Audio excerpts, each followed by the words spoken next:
Greetings and welcome to Stunthangar Video Hangouts. My name is Charles Carter and I'll be your host this evening. I want to extend to you my gratitude for you watching Stunthangar Video Hangouts. If you're watching this as a replay, I want you to know that I host these YouTube live streams every Monday and Friday evening starting at 6:45 p.m. Pacific Standard Time. So please make a note of this so you can watch and be part of the live stream. Plus, we have an after party following the live stream, which is sometimes better than the live stream portion. You must be a registered Stunthangar Forum member to find the link to be part of the live show and the following after party. Here at Stunthangar Video Hangouts, we talk about building and flying model airplanes, sport flying, competition flying, and what you've been doing lately. To join our conversation, if you are already a member of Stunthangar Forum, you can find the link if you scroll down to a section called At the Bench, which is right below in memory of our friends. Now, if you're not a member or if you're not logged into Stunthangar Forum, the At the Bench link will not appear. Now, if you're not a member, please register at stunthangar.com/SMF. That's stunthangar.com/SMF. That's Smart Men Flying. You must place a space between your real first and last name when you register. You must also use a valid email address or Sparky. The proprietor of Stunthangar will not approve you. Now, if you're inclined to not come in, but just enjoy watching us on YouTube, wonderful, fantastic. Please enter your questions or comments in the chat box over here. I'll do my best to make your comments or questions a part of the show. And understand, sometimes even I can't get a word in myself. So be patient, and I will ask our illustrious panel your question and state your comments. And by the way, you only can make comments or questions during a live stream. So like I said earlier, I host these YouTube live streams every Monday and Friday evening starting at 6:45 p.m. Pacific Standard Time. Now, if you find the Stunthangar Video Hangouts that I host or the many building videos that Sparky does at contests, if you find that stuff and his content informative and enjoyable, well, give us a thumbs up. Please hit the thumbs up button. That helps the analytics of the show, helps us get to the point where when you get to your home feed, our show will be a recommended view for you. So that's why I ask you to please hit the thumbs up. It doesn't cost you a penny. Please also consider subscribing. That also does not cost you anything. That also helps the analytics. And then also consider joining Stunthangar's YouTube channel memberships, which start at $4.99 a month. Now, there's a total of 3 tiers. That's the bottom tier. That's like going to Starbucks and getting one of their lattes or one of their concoctions just once a month. Now, I'm a member myself. I have the $4.99 come out of my own checking account, which I don't have to do that. So I'm just doing it in advance and letting you know that I'm doing this. So if I'm asking you to do it, I'm asking you to do something I'm doing. Okay. I see the value in it. Hopefully you enjoy the guests we have, the expert advice we have, the content we have, and it's worth your $4.99, which is like 17 cents a day. I mean, come on.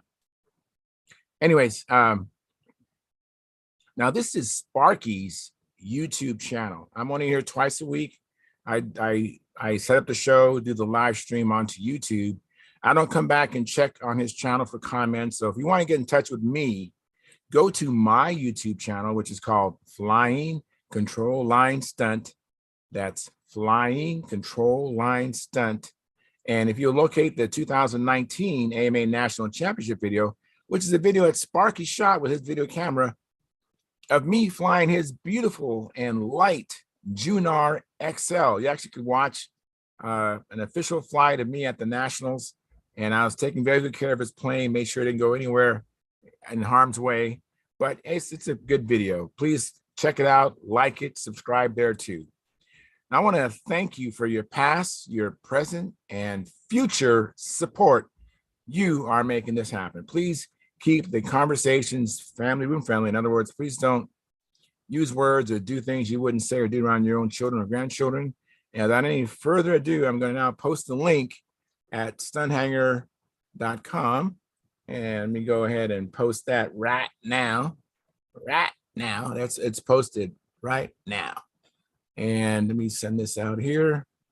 Anyways, I'm looking forward to our show tonight. And I hope that everybody's safe and doing well. And look forward to the festivities tonight. Let's see what happens. I'm going to send this out as well. There we go. And let me go to the what I call it the control panel, because that's kind of how I do this show. I have 3 monitors, and one of them I have on the live stream itself, so I can see how it's coming across, and I can keep track of the chat box. And anyways, had pretty good weather today. I'm just talking while I'm setting this thing up. I don't want any dead air. Went flying today. We had about 5 of us out there, maybe 6 of us out there.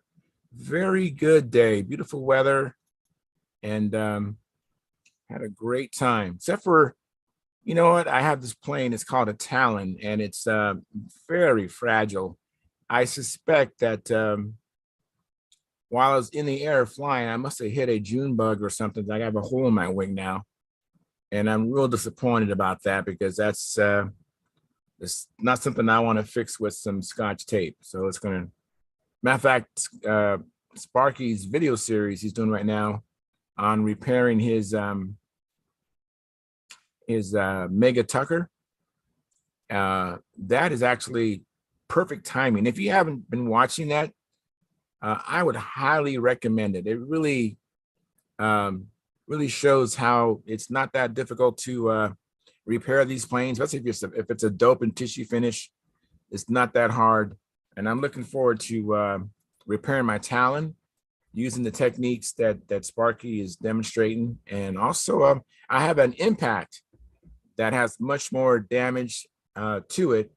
But just the same, it's going to be the same scenario, you know, where you sand it out, take care of the structural damage, recover it with tissue that you tear instead of cutting with scissors, so you don't have a hard edge. And then dope, applying like 3 or 4 coats of dope till you get it shiny, and fill the silk span, and you're off to the races.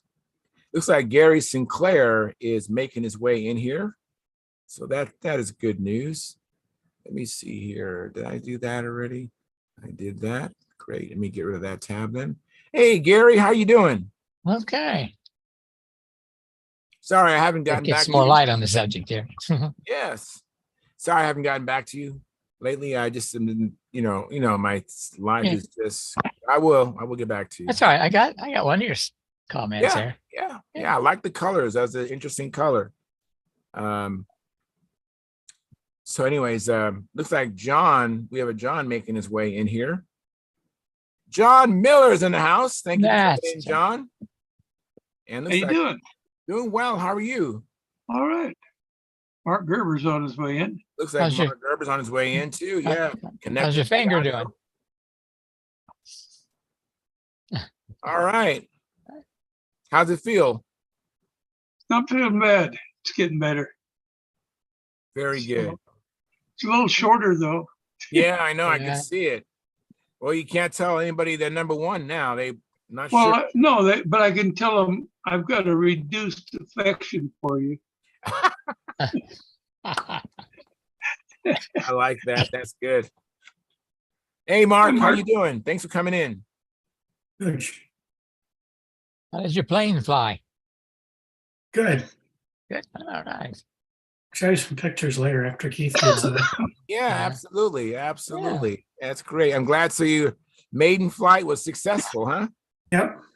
Fantastic. I look forward to hearing more about it. Get some more people in here and tell us if it flew right off the board. Hey, Howard Rush, how are you doing, Howard? Okay. Thank you so much for coming in. Appreciate it. Good to be here. Yeah. Look what I did. What you got to make you big? Is that a FP? Yeah, I thought I had a FP25 in that little twin boomer. Yeah. Turns out it's a FB20. FP20. Wow, that's kind of rare. Yeah, it's only got 5 runs on it, so it's not even broken in yet. But it was all, I didn't put it away right, and so it was all bound up and crudted Yummy. up, and that wasn't dirty on the outside. It was all dried castor on the inside. Inside. Okay. And took me a long time because my hands being the way they are, getting all Yeah. those little screws in and out. Oh my! I only can imagine. Yeah, Yeah. but it's back together and ready to run. So, and as I remember, this had plenty of power on that little airplane. So, at 25, I like the way the 20 runs just as well. So, 25 has got more power than a Fox 35. So, Right. What plane is this on or came off of? the Raven, The the Raven. little twin boomer. Very cool. Very cool. Used to be sitting back there. Yeah, I haven't seen it in a long time. I don't remember it. Yeah, well, it's in the shop right now. All right. Cool. Very cool. I'm glad that you were successfully able to degum it and get the thing spinning again. That's good. Yeah, looking through my pile of stuff, I got several drawers full of stuff I think I may need to degum. Oh, I wish I'd gone electric 3 drawers full ago. And Dennis Adamison's in the house. Thank you, Dennis, for coming in. How are you doing? Well, you got to pull your mic down. So John, you're in, I saw you were holding up an engine a minute ago. Is it all nice and glued together? Yeah, it was. It's now loosened up, but it's only got 5 runs on it. It's not even broke in, Mm-hmm. So it doesn't snap because it's tight. Yeah. Mm-hmm. Mm-hmm. But it's ready to start running again. It's all loosed up. I put some air tool oil in it. Mm-hmm. Keep it oiled up. And I got a whole bunch more. I got to do the same thing too over time. So I'll just do them good after one at a time. Hey, I enjoyed the bringing up the fun with Spectra topic again. Well, I don't know how many times it's like, what size line do we need and things like that. I thought I finally had an answer for that seemed to make sense, at least to me. So I thought I'd share it. That's all. Well, yeah, figure your weight, double it, and then have that or double that, and then figure that's what you use for the line, and then Mhm. pull it at half of that Mhm. because you got 2 lines there going, Right. kind of thing. But it's amazing. I wonder why all of the tutorials on tying the knot, the double surgeon's knot, disappeared. It's not there no more? It was there as of last night. Well, I saw There's you a pull. new link to it. He's had the thing. YouTube has taken it down several times, and he just put it up again a few weeks ago. Oh, that's what's going on. YouTube's messing with him. Yeah, go back into the thread. You should be. I don't know if you had it saved somewhere else, but I tried updating the link in the thread so people could still get to it. Yeah, I saw that. Well, there's sure a lot of interest in it, What's the thread called again, Dennis? Fun with Spectra. Adventures in Spectra. Oh, Adventures in Spectra. Even Paul Van Dort in the Netherlands is interested in it. So Yeah. Yeah, I think Joe Mott is interested in that link. He couldn't find it. So I told him it's there. I told him do a search for Spectra and you should find it, but it's Adventures in Spectra, right?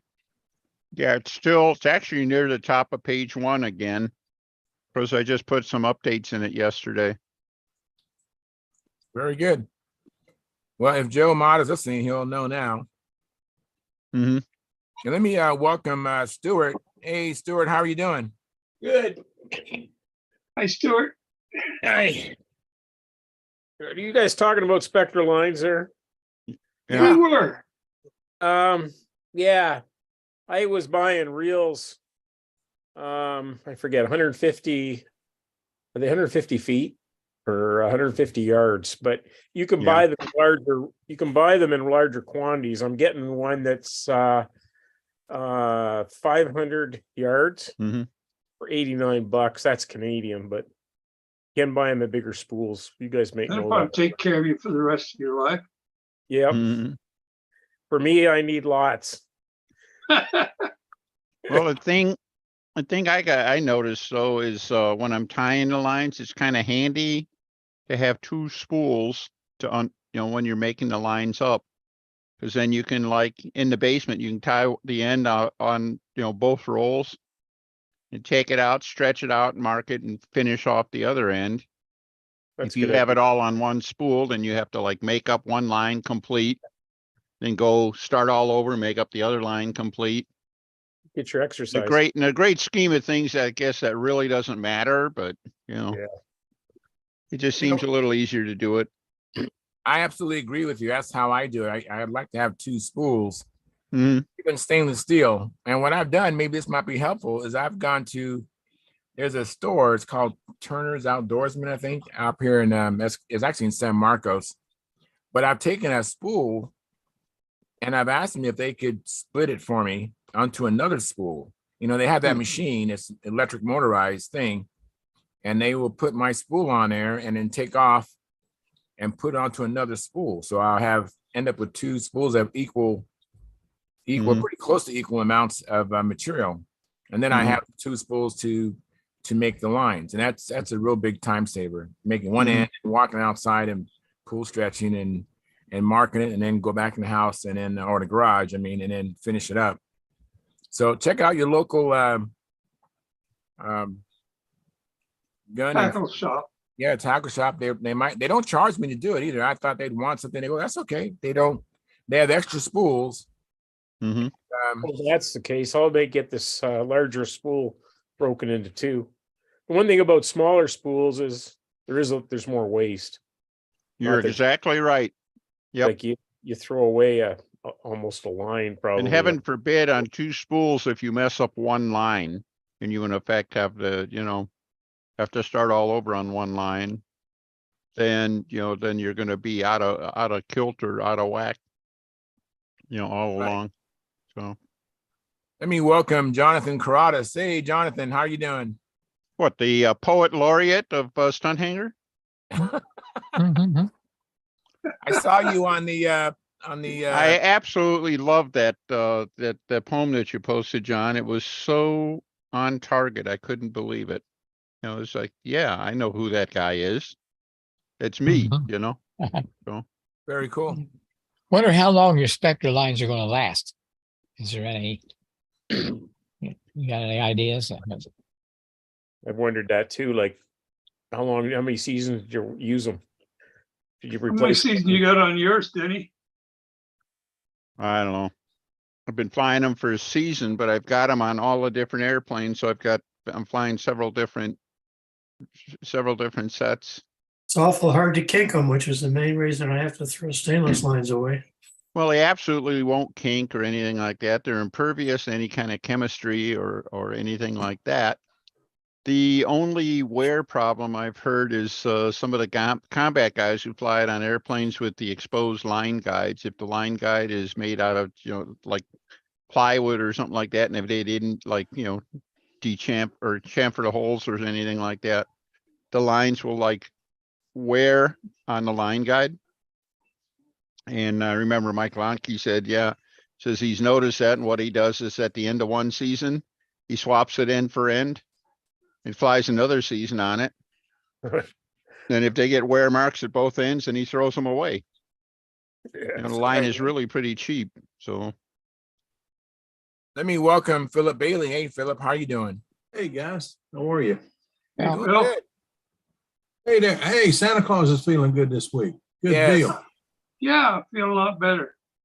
Good deal. Glad to hear it. Well, I was hurting for the last couple of days though. They were late on getting me my pain medication for the nerve pain. Yeah. And let me tell you, Tylenol or acetaminophen does not cut it. helps a No. little bit, but not much. Know what you mean. Yeah. Yeah, we've had a rough week, but it's the saga is over now, or will be soon. My uncle passed away last night, so he was the last one. Sorry to hear that.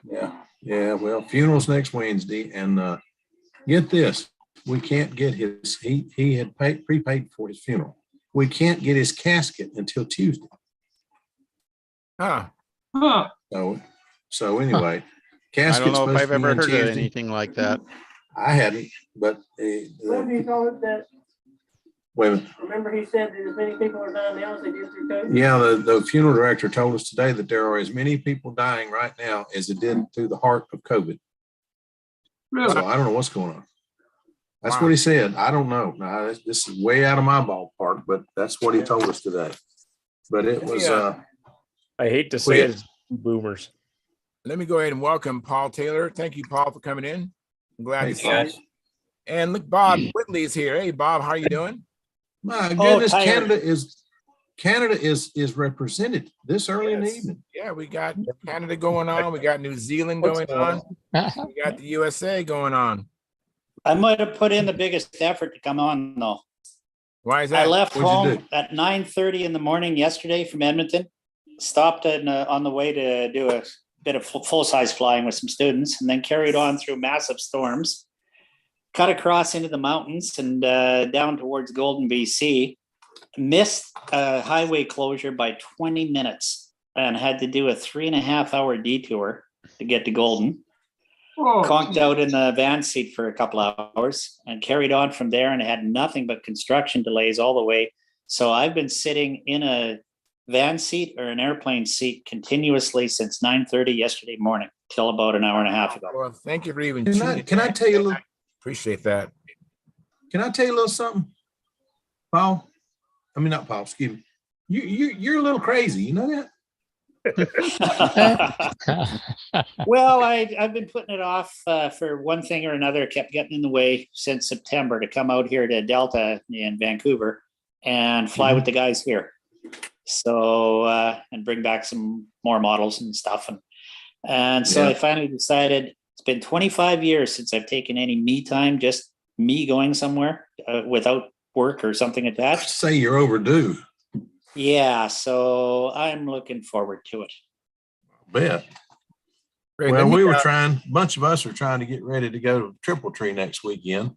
And I just got a call a few minutes ago from a friend that's, he looks after little problems like weather. And he said it's supposed to be windy as heck in the morning. So another day we don't get to practice. So I don't know. Well, it's supposed to be Triple Tree's nice gonna be here. And so I I'm hope you staying have good over luck. until Tuesday. But so I'm looking forward to it. I brought 5 models along, so, and I'm picking up at least 3 more here. So I should be well gracious. equipped. Good grief. Okay. Yeah, I'm Oh, picking Lordy. up another Flight Streak and an Oriental and a Smoothie. And I might pick up You'll a Brodak P40 and another Vector 40 full fuse. But Well, I'll they're tell you what, electric, so I don't know about that yet. Don't underestimate that Oriental. That's a great flying airplane. Yep. They don't look like much, but they fly great. Well, the price is right. So they're coming with Brodak 25 and 2 Brodak 40s. So Yeah. no, not Good like I deal. needed more engines, but you know, this will That's probably right. bring me up to 70, I imagine. Take 70? your older engines and send them to John for degumming. He's becoming an expert on that. yeah, that's going to be my major job for the next year and a half.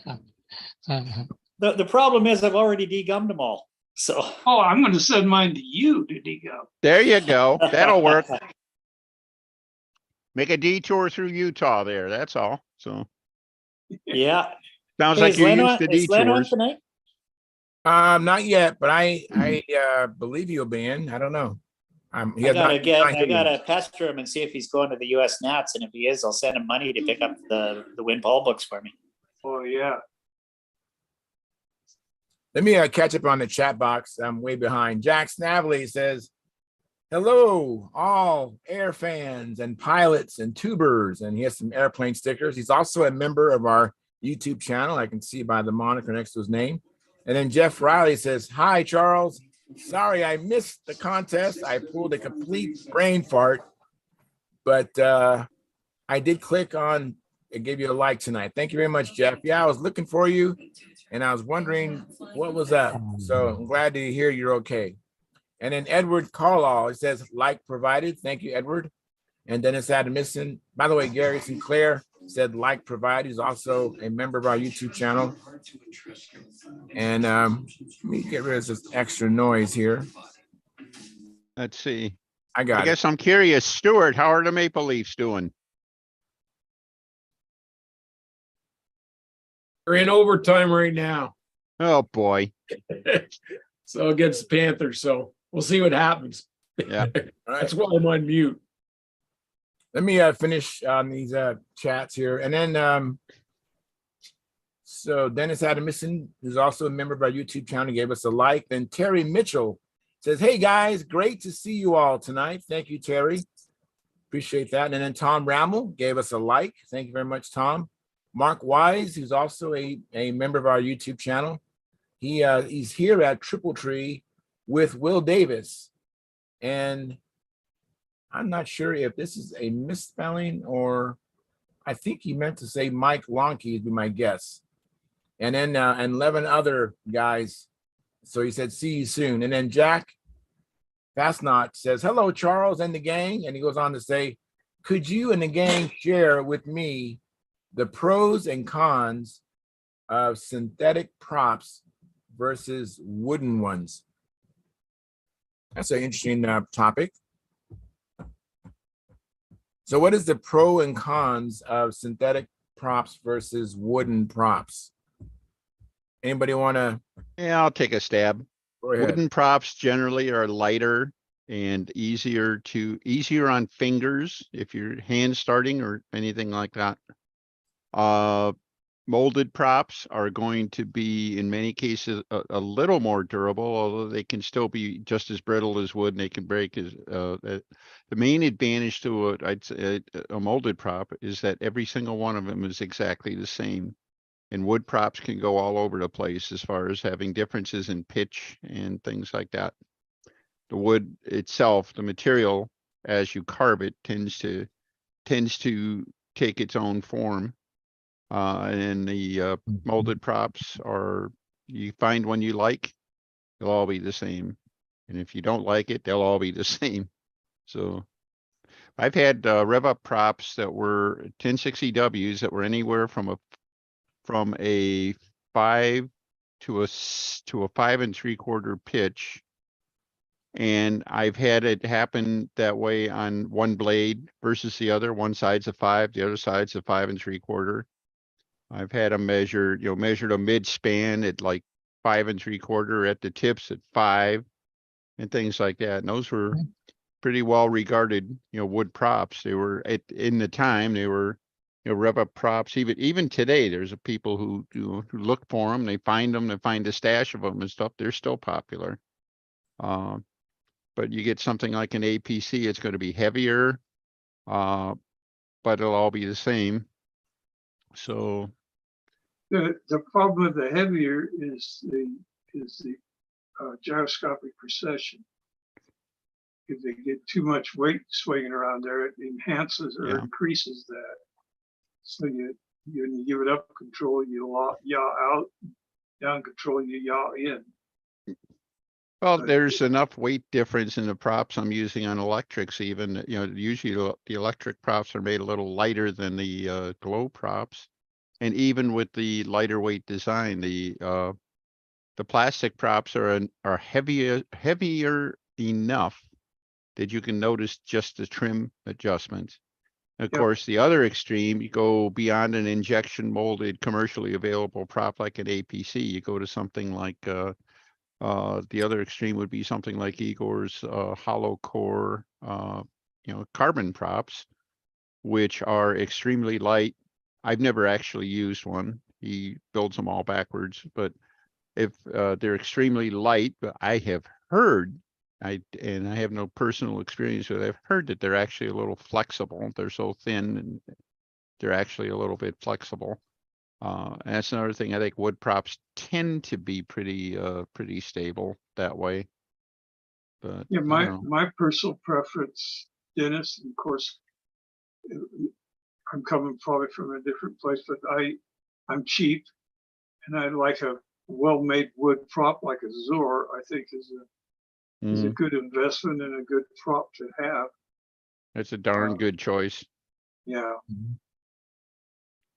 Well, my favorite props right now are the props made for, let's see, I keep it clean here. The nasty donkeys, right, Phil? Oh, you mean the Vanna? Yeah, Yeah. and they Yeah. are wood props and they were made by Zor and they're spectacular. They're, you know, they're fabulous. They're light and true and they work like crazy. So Yeah. They got a terrible name, but they work like crazy. that's They it. work great. Well, I see poor Gordon having been hit by carbon fiber prop several times, lost his little finger to it, lost the feeling in another finger from being all sliced up. Yeah. Those things are like knives going around. And then Yeah, you I had decided when I was still flying Glow that if I had to be competitive, if I had to have a carbon prop to be competitive, then I'd go back to flying sailplanes. Because simply put, I wasn't willing to take that on. You know, I would, you know, wood prop, you know, it'll club you. Yeah, sometimes it'll cut. It'll, you know, it'll break the bones even, but it's not going to like slice the finger off without the motor even slowing down. So well, Something I Well, picked you mean up. I see a you mean lot a of baloney carbon slicer fiber will actually props. cut you? I'm I sorry, see a go lot ahead. of carbon fiber prop strikes sometimes. Will mhm. take out a $40 or $50 prop. Something that I picked up was one of those chef knives that is made so you can't cut them. And I use that for flipping the props when I'm flipping it with fingers. And it may break a bone, but I'm not worried about getting cut. Yeah. Go ahead, Phil. Philip, go ahead. Well, I'll tell you a couple of things. Phil's fine. Any of you that have friends that fly tune pipes or used to fly tune pipes, one of those pieces of neoprene that goes between the carbon fiber tune pipe and the manifold. That's what I've used for years and it works great. You're going to feel it if you get hit, but it won't cut you. Right. There's a reason that we call carbon fiber props baloney slicers. Enough said. Wooden propellers, you've all heard of Tom Dixon. I mean, he's done very well. And Tom may never won the Nationals, but he's getting in the Hall of Fame. And he flies nothing but wood. I mean, I've seen him fly carbon and he always says, phooey. So what he says a carbon fiber tune pipe is good for, he drew a cartoon. He had it laying in the side of his flight box and a roll of paper towels on it. That sounds like Tom. That That's absolutely Tom. sounds like Tom. That's Tom. I promise you, I think the world of the guy. And he's blunt. He's a lot of things and very, very opinionated. But he will, if he'll talk to you, he'll shoot you straight. He don't mince Opinionated. words. Gee, I hadn't noticed that. But, No, you hadn't noticed. I'm sure. You haven't talked to Tom lately, have you? I think the world of him, but he is opinion. I told him one time, I said, he was saying something. I said, Tom, that don't sound like anybody we know, does it? He said somebody was too darn opinionated. I walked up, Tom, that don't sound like anybody we know, does it? Hush, Philip. Very good. That's So it. he knows it. He knows it. But the wooden props will work. They break a little easier. They are a little, I mean, you know, the nylon props, we got into nylon props back when they were 25 cents a piece because we were breaking the 15 cent a piece wooden propellers in the grass. However, we noticed that the motors didn't last near as long with the nylon props, even if you tried to balance it. When a nylon prop flexes, things change, like the balance changes too. So, and like Dennis said, there's no way you're going to get this one and this one the same. It's just not hardly possible. Yeah, well, the APCs and those. Go ahead. I'm sorry. I was just going to say I'm kind of happy the nylon props aren't even available anymore. But things like the APC and Master Air Screw, glass impregnated injection molded props, they are not at all like nylon props from a durability No. standpoint. They'll break No, they last just as great. easy as a as a wood prop will, but they are I mean, they're absolutely consistent. They can't. It Yeah. really isn't possible to make it wrong. You know, once they get their mold tuned in and stuff. When they start production, the one you get today is like the one you bought last year. So The only thing, that being said, to anybody listening that don't know or is trying to learn this stuff, trying to catch on, do not, and I repeat, do not take an APC propeller and go out and try to start your motor, just flipping your motor over before you treat the darn thing with some sandpaper, because it will lay you open. Ask me how I know. Yeah. Two ribbons. Yeah, it will cut you up. There's flash on the back of it, and it is some kind of sharp. that's But it. just that being said, they're still great props. And you can buy a carbon fiber prop or you can buy an APC. The carbon fiber prop's $50. Did you not? $50. I have several. The APC, 3 to 5, something like that. And I heard you mention the Igor prop. The problem with an Igor prop, they're hollow core, they're super, super light. And the reason is electric motors, everybody thinks they're going to change so quick. Problem is, all you gotta do is thump one of them suckers one time and the brake breaks off. Will Davis can attest to this. I've seen him break one twice now. And I don't think Will be using them except during a contest anymore, because they are crazy expensive and they are crazy easy to break. But I don't know. Will's coming on pretty good. I think this might be the year he gets that top trophy in advanced. He's flying pretty darn well. Let me welcome some last guys weekend. that came in. Carl Reed, I'm so glad to see you. I know that you was in terrible pain earlier today. I saw you hurting, so I'm glad that you could show up and visit with us today. Thank you, Carl. What happened to Carl? It was just back pain. And Oh Lord, been there, done that. Sciatic nerves and arthritis, and it catches up to me every now and then. Today it did so. But I still had fun in the field, though. Got to do what I wanted to do, fly 2 aircraft I've flown before. And don't like one, but I like the other. So it was a good day. Very good. Carl, I went to my doctor here a while back with light pains like that. And I asked him, I said, what in the heck is this all about? Because I haven't done anything. And he says, look at your birth certificate and you'll figure it out.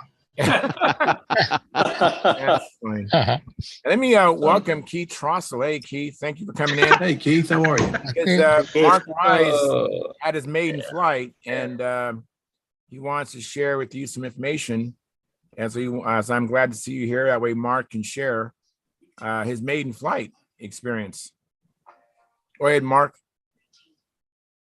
Okay. So Wednesday morning, Keith, Jack Pitcher, and I got together here in Fort Collins. Nice. Beautiful. That's a beautiful bird. Beautiful. Absolutely. So you had Keith Trossel fly it, huh? No, he watched. He made you get nervous? My goodness. So I used Keith gave me the spinner nut here. Mm-hmm. That he used on his Bearcat. Oh, nice. And where did you get it, Keith? I remember you told A guy somebody- made it for me in California. Well, that one looks real. I mean, that looks a lot more scaled than they usually do. Anyway, I used Very Keith's nice. spinner nut for good luck, and I use Spectra lines on here, 80 pound. And first thing we had to do was chase all the geese off of the field. Good idea. Yeah. Keith did a good job at that. Were they Canadian geese? Yep. Oh, good. They're good at taking down airliners. Yeah. There's a flock of them that hang out in a pond at the north edge of the field, and they're not usually much of a problem, but Wednesday morning they were all on the field grazing when we got there. So, but they moved away and they didn't bother, so that was okay. Well, So as we soon did as about- he started his engine, they went as far away as they could back to their pond. Good deal. But there were probably 100, 150 of them out there. Oh, wow. Wow, that's a bunch of geese. Yeah. So tell me about this flight. How did the plane feel? Good. We did, what did we do? 4 flights, I think. 3. Mhm. Yeah, 4. 4. Yeah, I think there was 4, and the motor was too lean, so it was going pretty fast. So it pulled really well, but it's stable as can be, and goes where he pointed. I had extra nose weight in it to be safe. Good. I got a few more pictures here. Jack Pitcher took all the pictures. He's our official photographer and our official launcher. Nice. Do you have a video? Yeah, there's a short video here. Yeah, let's see that. Wonderful. Oops, let me back up one here.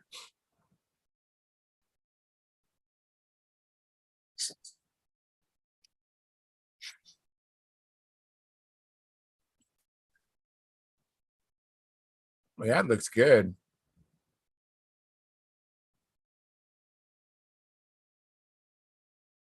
That's all the movies we have. Okay. Mhm. So, what did you do on what did you do on those, 1 through 3 flights? What maneuvers did you try? Well, the first flight, I didn't try anything because the lines were not the right length. They had to adjust the clips on the handle. And the plane went, the bottom line was way too long. So the plane went really high right off the ground. And I had to hold considerable amount of down control to keep it from getting keep it anywhere close to level. Wow. That So sounds I didn't try to fly inverted first flight because of that. yeah. And like I said, needle was too lean, so it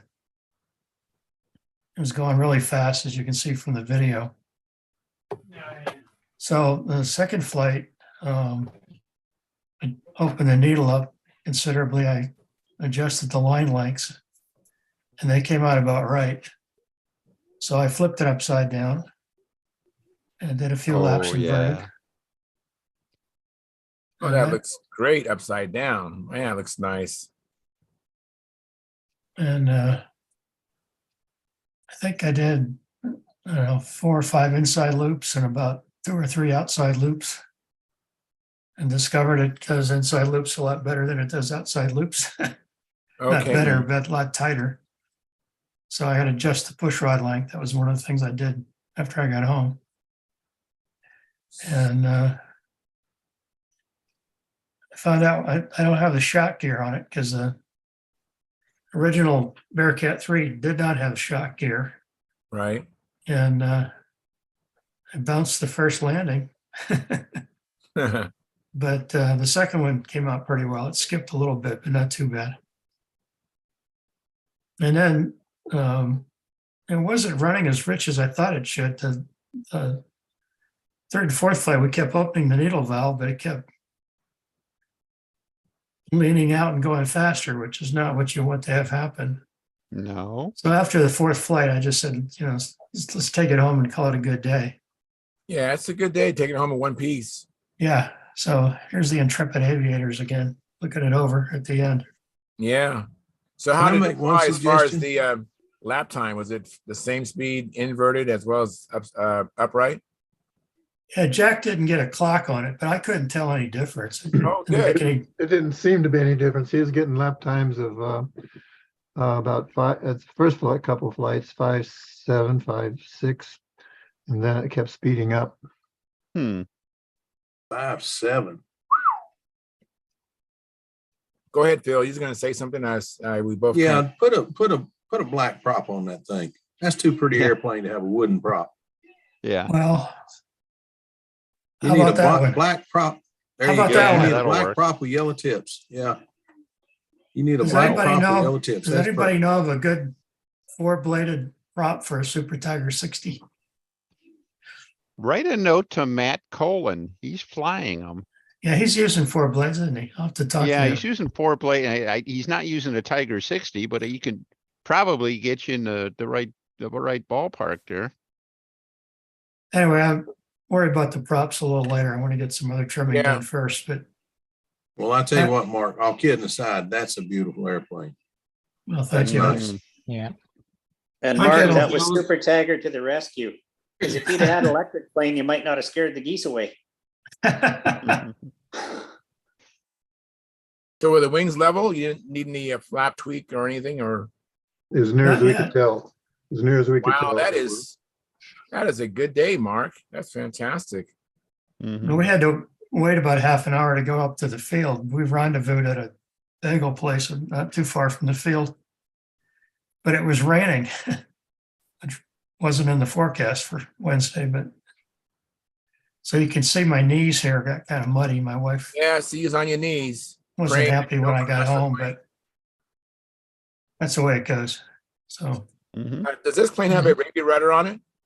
yeah, you Wow, can't see. So how is that?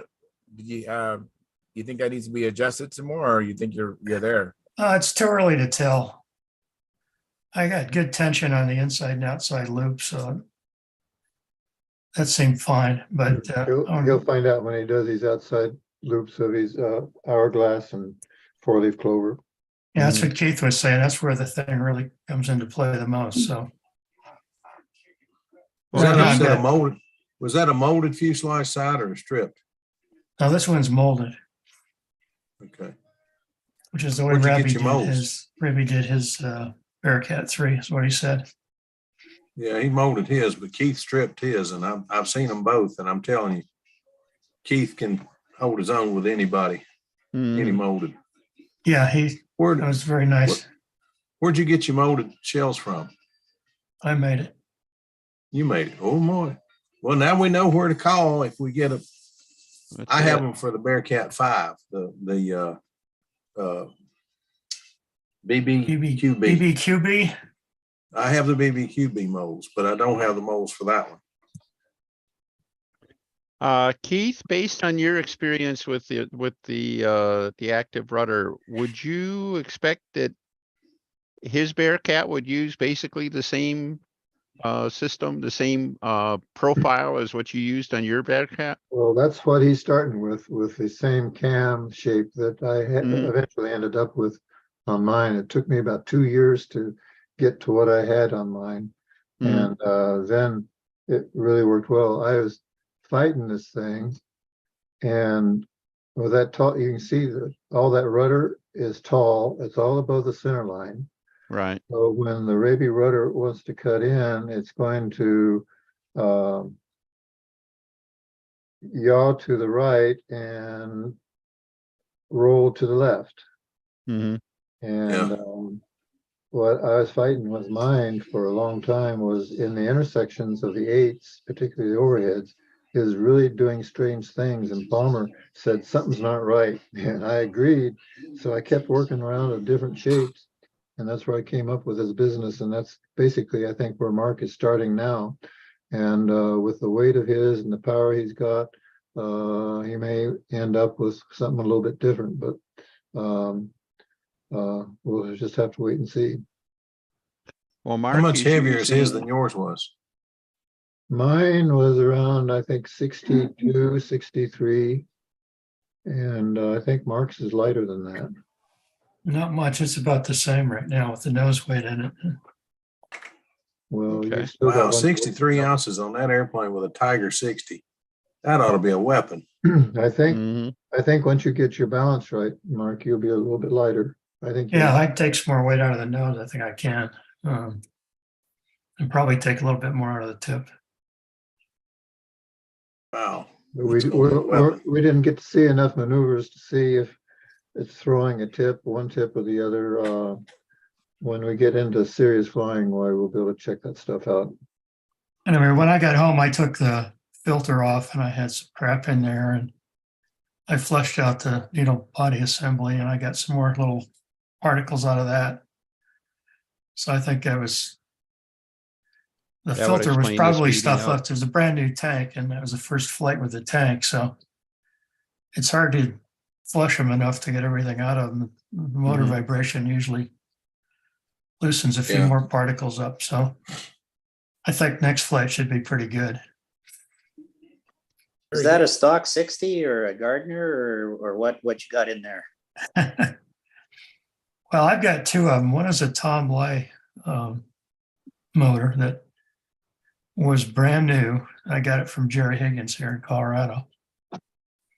And I broke it in carefully, like Tom says, using all caster fuel. And I flew it last fall on my SV11. But the motor I have in here is a Super Tiger 60 that I got from Dick Carville in Massachusetts. And Dick is a really good flyer. And he's an old friend. He helped me get started back in the 80s. And he had Super Tiger 60s that ran really well. I remembered that from years ago. So when I started the project, I started talking to Dick about, tank setup and height and all that stuff. And he was giving me all kinds of good advice. I went up to visit him last year.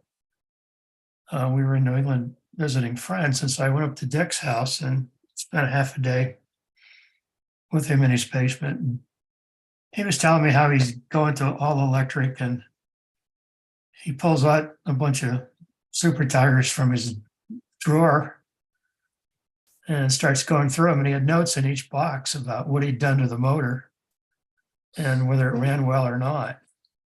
And he picked out the best one and he handed it to me. He said, "Here." Nice. So I don't have a record of what he did to it. I don't think he extensively modified them. But I put that one in my SV11 as well. I swapped it with the Tom Lay. And it's a little bit better than the Tom Lay motor. So that's the one I have in here right now. They're both really good motors. So I don't know one's all that much better than the other one, but I'm really impressed that Dick's is every bit as good as Tom Lay's. Mm-hmm. Very good.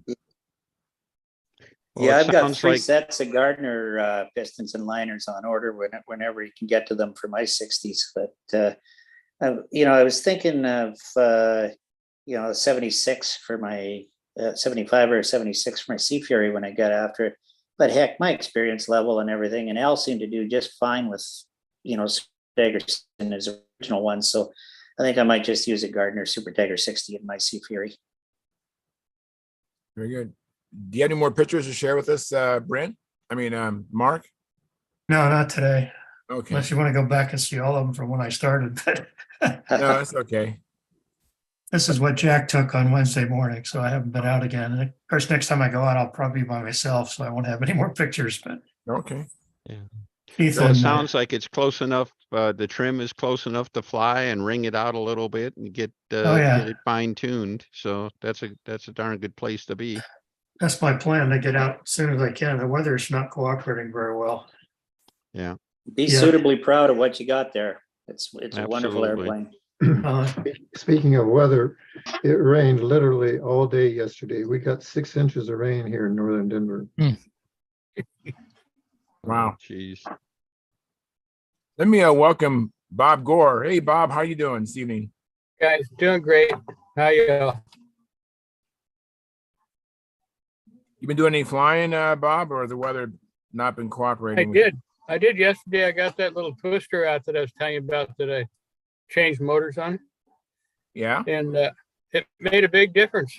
It doesn't head for the ground when the motor stops now. Very good.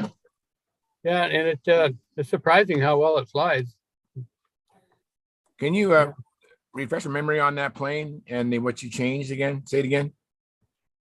Well, I had a OS 40 on it, and it was so nose heavy. I didn't want to put that much weight in the tail end of it to turn it around. So I put a Brodak 40 on it, and I took like 3.6 ounces off the nose of it doing that. Wow. Wow. And this is the Oriental or another plane? The Twister.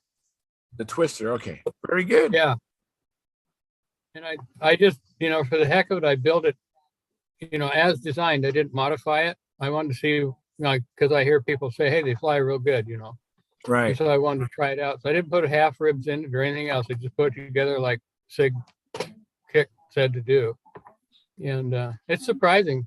The first wing over I did when I went inverted, I couldn't believe how quickly that little thing turned. It's a pretty good little airplane. Very Well, you good. took 3.5 ounces off the nose. That'll wake it up. That's for Oh, sure. yeah. Yeah. Yeah, yeah. Yeah. And I wanted to tell you, Charles. We were talking about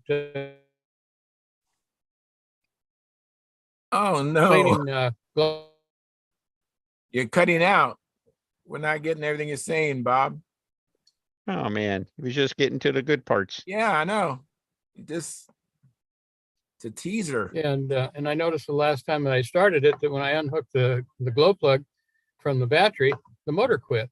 So I Right. dug around in one of those glow plugs that I ran through the ultrasonic cleaner and stuck it in there. Wow, what a difference! It ran so well. So Oh, great. Apparently, it's a good idea to try cleaning those things up. Oh, that is great. Bob and I had a conversation about cleaning glow plugs, and we was talking about using the ultrasonic cleaners to do that. And that's great. That's good news. I haven't done it yet. It's worthwhile. It really ran compared to what it was doing. Fantastic. Let me welcome Jim Hoffman. Thanks for coming in, Jim. I appreciate it. Hey, Big Jim. Nice to see y'all. You I too. probably can't stay long. Just a quick stop in. No problem. Do you have anything you want to share with us? Let's see. I haven't flown this week. I've been monkeying around with that I-beam Lunar. Okay. I could show you where we are. All right. Let's see if I can do that. Yeah, here we go. Oh, wow. Oh, that's pretty. That's gorgeous. Oh, I did that. So now I'm switching to, that was all by hand and stencils that I, just templates that I had to make. Now Very I'm good. switching over. Those are spray masks that Okay. are going on. I'm not done, but those are laid down. Now I've got to do a lot of little detail work needs to happen. But so I put those on with use Windex to float them in there, and then you squeegee out the Windex. And there's a lot more work that needs to be done, because you notice the trim lines go through the hinge lines and the fairing and all that. Yeah. And you've got to address that. You've got to address that before you spray paint. Yeah. And then I got to do the same thing on the top. So this spot will be yellow. All right. This spot will be blue. And then a second mask will come on, and that little edge there, that'll be black. Top, Wow. bottom, and on the front. So it's Yeah. kind of painstaking.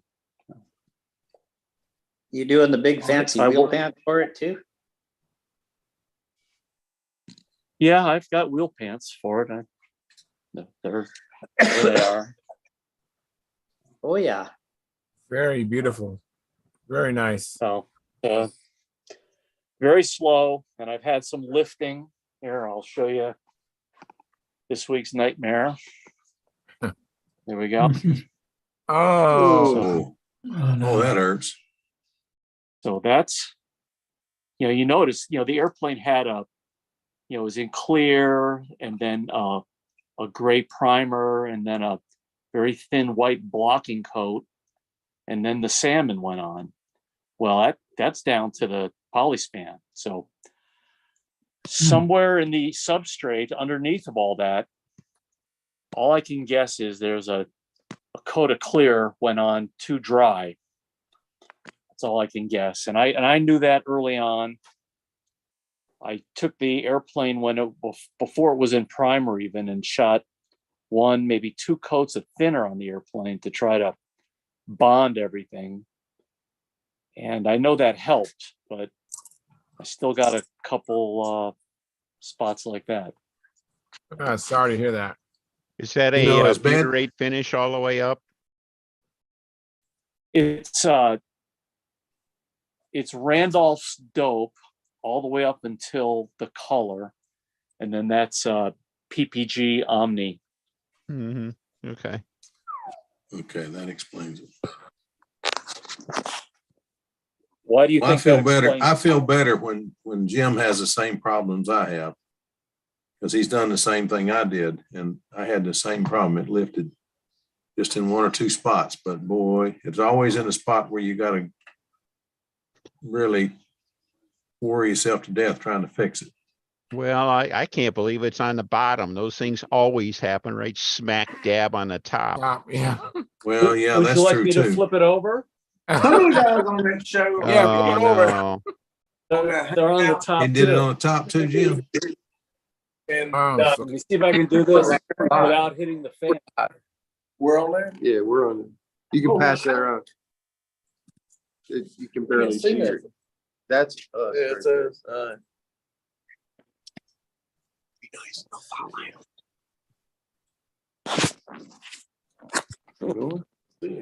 They're just doing stunts. Oh, That's that. over there. Oh man.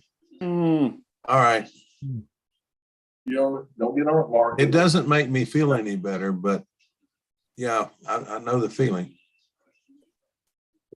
Oh, I Yeah, thought I'm I'd not done something done. wrong, but I thought I had done something wrong, but Jim had the same thing, and Jim knows what he's doing. So, Hmm. hey, There's Jim. Wow. well, thanks for sharing, Jim. I appreciate it. Looks like we have Mike Lonke at Triple Tree. And, And Mark Weiss. and Mark Wise. How you guys? How you guys doing? Hey, How you doing, Charles? Doing well. Thanks for hey, Mark. Hey, coming Mike. in. Yeah, we're sitting next to the only decorated outhouse at Triple Tree. Oh, it's a gazebo. I'm sorry. We're all four in here together, dropping a deuce, man. Very seeing you good. guys. Good seeing you too. Hey guys, how y'all doing? Hey, Will Will. Davis, how you Hey, doing? Will. hey, Will. Yeah. I don't know. And Mike Yeah, Lonke, good to see they know Mike. you though. They know me? The one and only Ron Colombo from the Hey, Detroit Ron. Combat Nice to Team. meet you. Woo, Ronnie. What's happening? How we doing over there? There's Doing Dennis good. Admissions on here. No, Dennis is on there right now? I'm right Yeah. here, Ronnie. Hi, Dennis. How are you, man? Just getting better by the minute. So good to see you, got- man. You got that right. Thank you. We're lining up to have a pretty good combat event. I think we're gonna have 12 flyers, and Whoa. the Texans all made it. Bob Mears, Andy Mears, Oh, Stubblefield. brother. When is combat? This weekend? Tomorrow and Sunday. We've been flying all Sweet. day. We've everybody's been testing and tuning. Sam put up 15 flights on the Pulse Jet today. And Wow. had a bunch of people down here watching that. So shaping up to be a good weekend. Wish you all were here. Yeah, very Yeah. good. Yeah. Very good. Very neat. You're gonna knock them dead with combat. Yeah. I think they may ask you to shut down because when the people start seeing the combat, they're gonna leave the main flight line and they're gonna come see what all them control liners are doing over there. That's That's what about the Mark- most. That's got to be the best spectator thing going. So That's right. Here, I'm gonna let you. Mike, you, If you wanna. Motor City crew on the back. There we go. So you doing fast combat or FAI or both or what? Speed limit. Speed limit. Speed limit and air to air. And then Air to air, speed limit, air to air. FAI demo match. FAI demo. okay, what is air to air? What's I don't air think to it's air? either. Military air. Oh, Warbird Warbirds. combat. Warbird Oh, combat. okay. Get bonus points for having Mustangs and Zeros. Oh, that'll be neat. P-38s and Yeah. a lot of them are electric. What do you get for a Bearcat? Oh, cool deal. Yeah. This should be fun. Dennis, this has your name written all over it. I guess. I Well, haven't listen, even you guys, flown we don't two in wanna a take up plenty circle of since time. since the 70s. So I don't know if I could even do that anymore. But There you go. You guys have a great evening. Hey, thank you. Thanks Yeah. for You checking in. too. guys. Have a great one, Mark. Thanks for checking in. You guys have a great week. Hi, guys. Yeah. Hi, Mike. We'll see you next weekend, guys. Well, guys, 2.5 hours sleep and all that driving and flying and the last 36 hours. I think I'm gonna sneak out, find something to eat and shut her down. All right. Hey, thanks, Bob, for coming in. I Sound appreciate like a winner, Bob. You take care of yourself. Yeah, I'm gonna I'm try sorry. and get some drone footage of Chris Cox flying my plane and maybe his tomorrow too. And I'll see about posting that. it. Oh, Great. very cool. Yeah. Okay, good night, guys. Have a good one. You Good can night, encourage Bob. Chris Take Cox care. to come in. That'd be Be great. safe.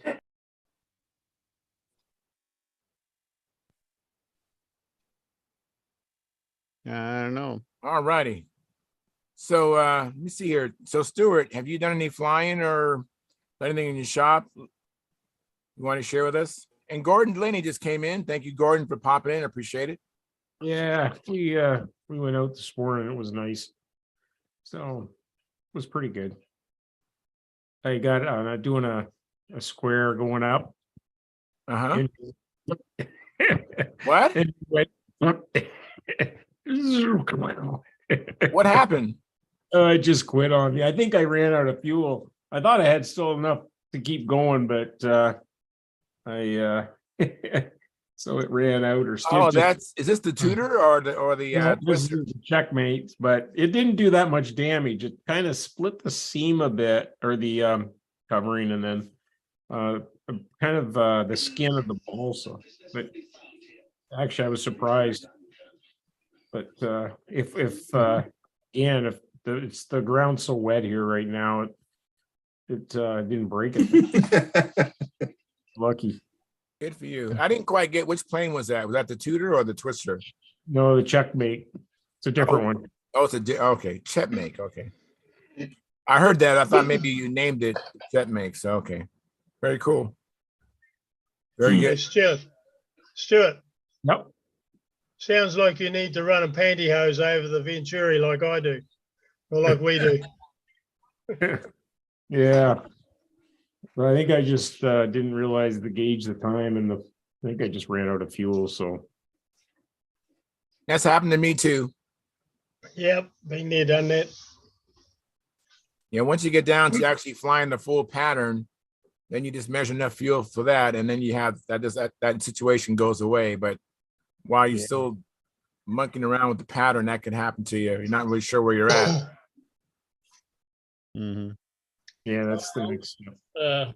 I'd like to make a comment there. If he ripped the covering, there's most likely structural damage underneath it.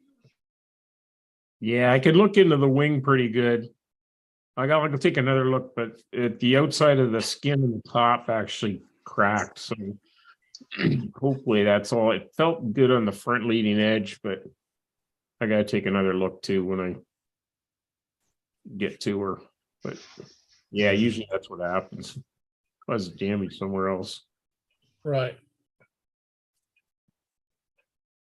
I have another question from our chat box. Matter of fact, his first comment is from Terry Mitchell. He says, "You can't go wrong with an old Super Tiger engine and a wood prop for reliability." Yeah, that's true. That's an oldie but goodie.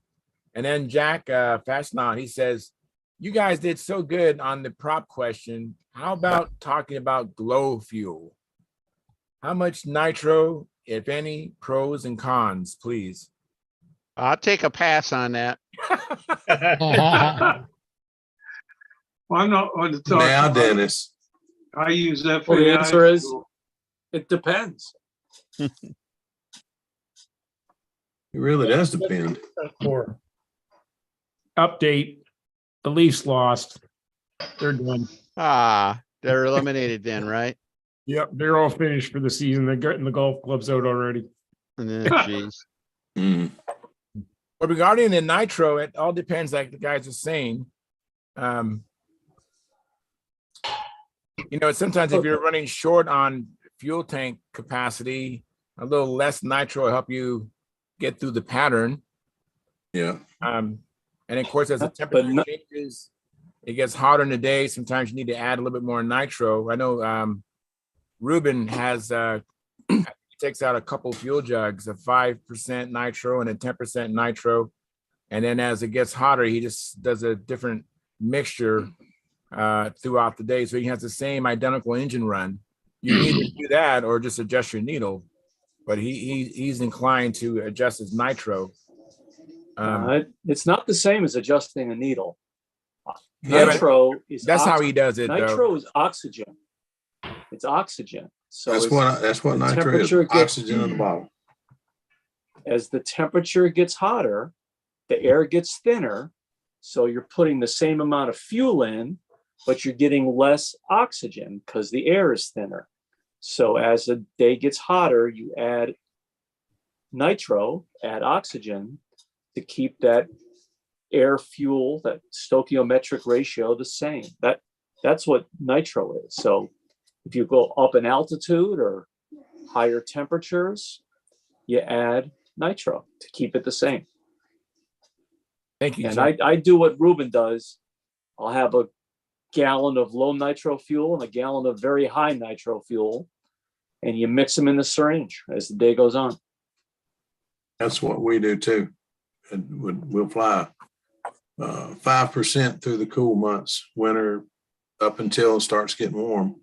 And then you start seeing a second jug of fuel in all our wagons, which we all have a pretty good hike to the circle. So we have all gone to using wagons, but we'll bring a gallon of 5% and a gallon of 20% and just mix what you need. And it's really, everybody thinks it's black magic. It's not that darn hard. If you have 4 ounces of 5, well, if you have an ounce of 5 and an ounce of 20, okay, 25, and then divide that by 2, what do you got? 12.5%. There's really no black magic to it. It's just percentages. And figure the But thing what out. Charles run it, said is take- true. As you add nitro, your fuel economy is going to reduce. diminish. So you got to add more fuel total. Yep. But at the same time, your power will go up. Just keep the same run. It'll run the same, but you've gone from 5%. I watched Billy Werwich fly to nationals, and he was mixing fuel, and I asked him his percentage. He said 18% nitro, but he had a 60 in that P-47, and it flew beautiful all day long. I mean, that morning it was cool. We almost needed jackets. That afternoon it was burning hot, and Billy flew the same all day. Billy won the Worlds. So what can I tell you? When you add nitro like that, mixed nitro, doesn't that cut down on the oil content? Well, I never thought about that. I never thought about that, but I wouldn't think so because it's still the same percentage of oil to fuel. You're just getting down on the methanol. Yeah, the nitro replaces the methanol. Yeah. The fuel, you're not just technique adding that's- pure nitro, you're adding fuel with a higher nitro percentage to fuel with a lower nitro percentage. So your oil maintains itself. So. I'm sorry. I remember Wendy Wanowski's saying that above 15% is like paint remover. So as far as cons of nitro, when you get up there in high percent nitro, you're gonna have to really be very careful with your finish. I imagine if you have a urethane finish, it's no big deal, but if you're using a dope and tissue finish, It'll turn white quick. Yeah. Yeah, but if you looked at Billy's and several of the other planes from just in front of from just in front of the leading edge forward, they would have car paint on, clear car paint or clear urethane or something on. They call it different things, but if you look it up, it's automotive. But that stuff is like glass. The nitro doesn't affect it. But yeah, if you're using straight dope, anything over 5%, you're taking a chance on turning it white. Of course, the amount of nitro you use depends upon the way the engine is set up. Yeah. I run Ukrainian engines, and they prefer FAI fuel, and I haven't personally run into. The only problem I ran into is going from here at 4,600 feet down to like Whittier Narrows, which is like 300 feet, is I had too small a gas tank, fuel tank, and so I couldn't get enough fuel in there. Nitro would have made it worse. I just didn't know. I just couldn't get a complete flight. So now I've gone to a slightly bigger tank just to make sure that that's taken care of. The only problem I've seen with the zero nitro, other than what John just mentioned, I don't have that big a change because here we're at 860 feet or something like that.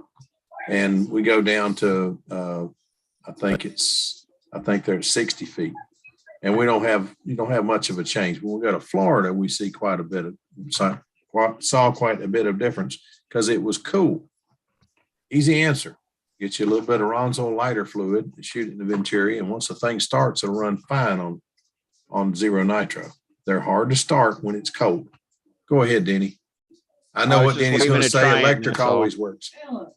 I saw Go ahead. Tryon was coming in. I just waved hi at him. Oh, hi, Tryon. Thanks. Hey, Tryon, how are you?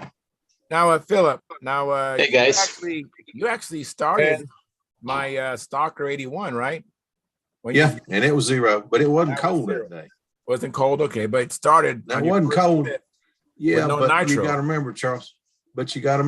You had started it earlier that day, so the motor wasn't dead cold. Okay. And I saw Tom Dixon at Brodak last year, and he came out in profile and went to start his motor, and it wouldn't start. Tom Dixon could not get the motor started. So when he pulled off, I asked him, did he have any lighter fluid? And he said, I'm going to get it now. Okay. He came back for his second flight, put a shot of lighter fluid in it, and it fired right up. And he flew beautiful. I'll tell you a funny story, Charles. All right. Back in the late 70s, I had an airplane. We just call it yellow, but it had a Jim Armour wing in it with my fuselage and rudder and different moments.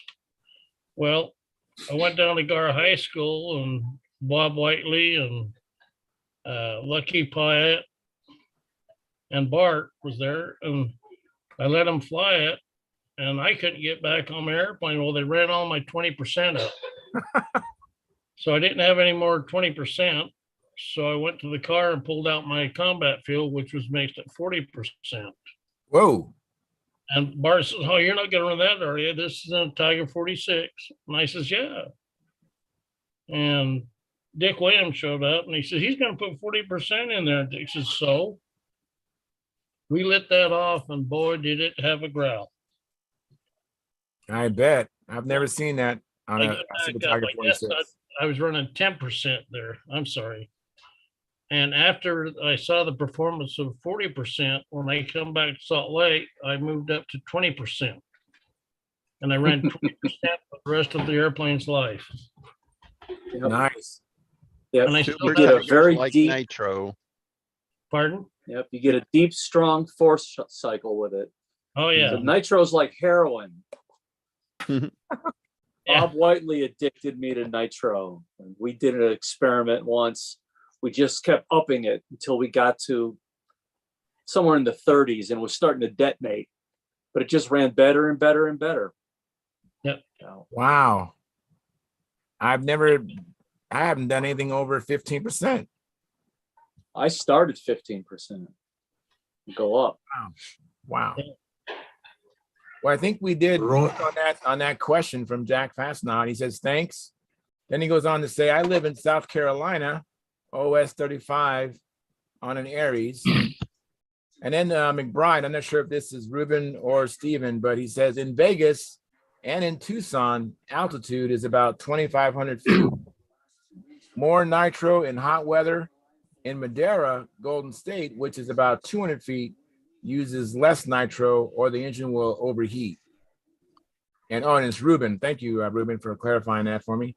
And then Terry Mitchell, hey, Howard, are you going to the Northwestern Regionals this year? Yeah. All right. He says, would be good to see you again, along with Paul Walker and the others. Who said that? That is Terry Mitchell. Oh, hi, Terry. Very good. Very good. So, Howard, you've been flying on Circle One? No. I let a 77-year-old man change my plugs, and he got the polarity backwards and burned out the. Oh, you burned bike. up what? Burned up the bike gas. And don't tell anybody. I'm too embarrassed to tell anybody. We won't tell anybody. We're all going to keep a secret on this show, right? Yeah. I just We have to post that on the internet, Howard. Hey, my rent needs to be paid. You got any hush money?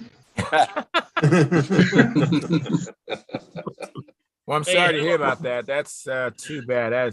But the batteries are all right, and the ESC is all right. Yeah. And the motor's all right. Yeah. It didn't get that far. Damn. Sorry to hear that. All right, I got a question for you, electronic guys. I just got in 2 new ESCs today. They came. I ordered them first of the week, and they came today. Putting together a new plane, and I have one that went together just like all the others have. And I went to program it, and it programmed beautifully. The other one will not take a program. They're both Spin 66 Pros. Any idea? I mean, I don't understand. You have a bad one. Program. Maybe you I have don't a know where bad to send it to get it fixed. Does anybody know anybody that repairs these things?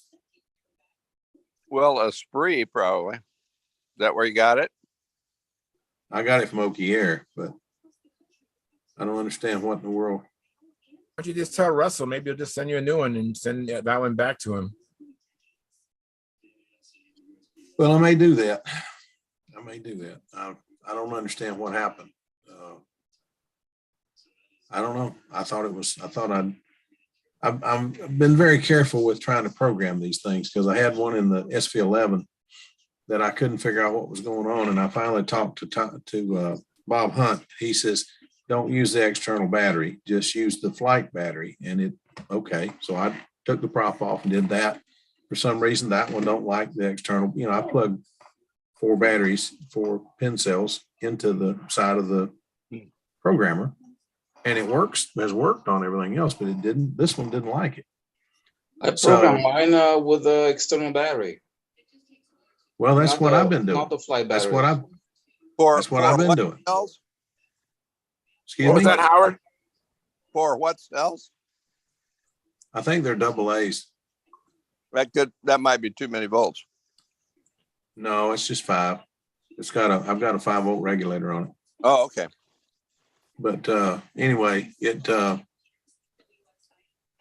put it through the charging port, just put a flight battery in it, and it still wouldn't take it. So when I got this new one, I wanted to make sure I didn't do anything screwy. I hooked it up. Well, I did the same thing to both of them. Both of them were hooked up with flight batteries, and they both worked. I thought they both worked. But when I went to program them, the one won't take the programming, and I can't figure out why. So I don't know what's going on. But anyway, the first one took it great. And the second one, I put all my ends on it and everything, hooked it up. And after having so much trouble with the SV11, now I have 3515. I can't remember what it's, 710, I think, hooked up on a board. And I have the Fioretti, and I have, everything just, so it's just like it would be in the airplane, just it's not in the airplane.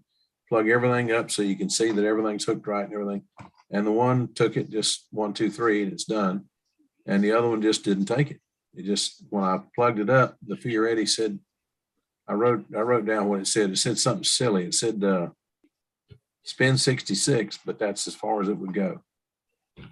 It wouldn't take me anything else. I said, well, I don't know what's going on. I got to get this fixed. The Fioretti said that, or the Jedi box? Do what? The Fioretti said spin 66 or the Jedi box? The Jedi box said it. Yeah. It is a spin 66 Pro, but it's anyway, it just wouldn't take programming. I don't know why. I'm trying to get through to Igor and order 2 of his, but I understand from someone I talked to this week that may have to order a timer to get it, which is fine. I can do that too. But I don't understand why you would have to buy a timer. But what I understand, he's not liking Fioretti very well. So there's something going on there. I would think you'd want to sell his product, but evidently that's not the case. Well, you know, if you put a glow engine in there, all you'd have to do is change the glow. Yeah. Very good, Gordon. Payback. Gordon, I still fly both, brother. Yeah, that's it. I still fly both. I know. Yeah, but then he'd have I to love- go take 3 gallons of gas and mix it all according to the Yeah, I temperature know and it. It's humidity and the phase of the moon and everything like that. So Yeah. I still love my old Fox 35s and my Fox 59s. So I still fly old time with Foxes. yeah. However, just to be honest, I am cutting out a second Man 56, and it will be electric. But I'm also cutting out a 1.5 size sport wing, and it's going to be electric. So, Oh, Did you say Yeah, one I and a do. half times sport wing? yeah, instead of 36, it's 54, I think it is. All right. There was one like that flown at the 1950 Nationals. And I got 3 pieces of documentation that say so. With an electric motor. Let's go. Yeah. Well, not with electric motor. I'm not sure if it was electric or not. It was by one of Pappy DeBolt's flying buddies. So I'm pretty sure it didn't have an electric in it. No, it didn't have an I think it electric actually in it, but had I'm- the Fox 35. No, I think it was the Atwood, not the 6. Oh, yeah. Wasn't there a 49 or something like that? yes. Yeah. I think that's Yeah, what it was. 49. 49 or 50 or Well, something like that. this one's going to be electric. I saw this dude fly a great big one, double size one. I won't mention any names, but his initials are Denny. And I was kind of taken with that. That plane is so pretty in the air. Well, 1.5 looks like it. times size would be that's gotta be a fabulous size for the airplane. Cause that's easy to handle and everything like that. Well, that was my thinking, Denny. That's as big as I can get in the car. Yeah. That's a comfortable size to go in the car. Absolutely. And I'm 'cause going to do it it's just like only you gonna did, the be, blunt front end and rear that's mounted the motor thing. that I said I'd never do. On mine with the double size, it's actually more than double size wing. The fuselage nose to tail is the same length as a barnstormer. All right. Yeah. I mean, it's Yeah. just, you wouldn't think the silhouette is what you're probably really seeing when you do the tricks, but and it's no bigger than a normal airplane, no bigger than a barnstormer. It's actually kind of small as, Well, what you see is kind of cameras small. go. What we see is, wow, Yeah. massive. Yeah. And the thing's black with yellow and orange, I think it is, Yeah. wing panels in it, Monaco panels in it. And it just glows in the air. It's not like anything else out there. Yeah. I mean, I think that's the thing that took everybody is it's nothing like anything else there. It's so big and flies so quick and just turns so hard. And it could be something to do with the way Dennis flies the darn thing. But anyway, it was something to watch. Let me Flies interrupt like a because I trainer. have a guy who had a digital hand raised for some time. Paul Taylor, go ahead. Yeah, I don't want to change the subject or anything. I mean, I enjoy listening about Denny's plane. I just had a question about a ringmaster. Go for it. Yeah. How much wingtip weight did you put in since your post? 6 pounds. Yeah. What? Now those glue tubes back in those days were made of lead, so That's you gotta right. consider They that when were. you're glue tube. Extra That's heavy. right. Well, it's been a while since I built the profile, and I remember reading somewhere, I don't know if it was in the MoBest article, but about sanding one side of the fuselage, kind of putting, I guess, an airfoil on it. Would it be the outboard side, or do I even need to bother with a ringmaster? You don't need to bother. I wouldn't bother. I think what I said on the MoBest fuselage, it's like 5/8 thick, and I sanded the inboard side as if it was so it would fit rudder offset above it. All right, and imagine what the rudder offset would be. I sanded the rear of the fuselage. I just didn't like it finishing off big and, square and nasty and back. So I tapered it, but I just tapered it, more off that one side. Okay, but with a ringmaster, I didn't. Well, yeah, you can do it with a ringmaster if you want, and what all you're gonna do really is lose glue surface area for the stab on that. Yeah. 'Cause that's the other thing, the Mo-Best, the rear fuselage is behind, behind the hinge line of the stab, so it didn't affect any of the structural things, but on a Okay. ringer, I just, All right. I won't I even mess just, with I it just then. round, Yeah. make it look pretty. Yeah. Okay. If you want to carve on a ringmaster, think about the front of the airplane, the very front, where if you put a spinner on it, think about what that looks like. It's nice tapering spinner coming up, and then take and cut that down where it tapers into the spinner, and then round this side off where it rounds into the spinner. And if you need to, put a little cheek cowl on it, just add it to it. No, And that you won't can look make like it. a ringmaster. You can make it. Do what? Yeah, it won't look like a ringmaster. Yeah, I put one of those things. That's the idea. Oh, okay, that'll work great. Yeah. Root beer. Okay. Mine has one of them noise making motors on it. Yeah. He can print a spinner. Paul can print a spinner that'll fit a ringmaster. Oh yeah, yeah. I'm gonna print one that'll fit right on there. Now you're talking. Outstanding. Well, I'm gonna have to get in touch with you when I finish my new ringmaster then, because I'm thinking about doing that too. But the one I have has a 25 on it.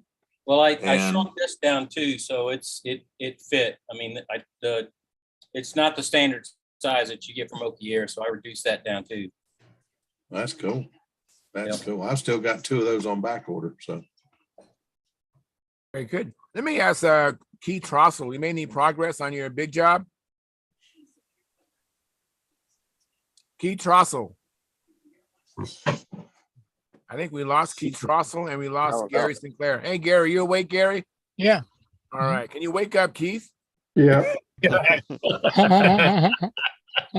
Hey, Keith, I didn't mean to make fun of you, but I was wondering about your big job progress. You made any more progress? Nothing to show. I was hoping to get the carbon mat on today, but working on fillets. Working on fillets? Yeah. Oh dear. Very good. So, Gordon, you made any progress on your Heinz 57?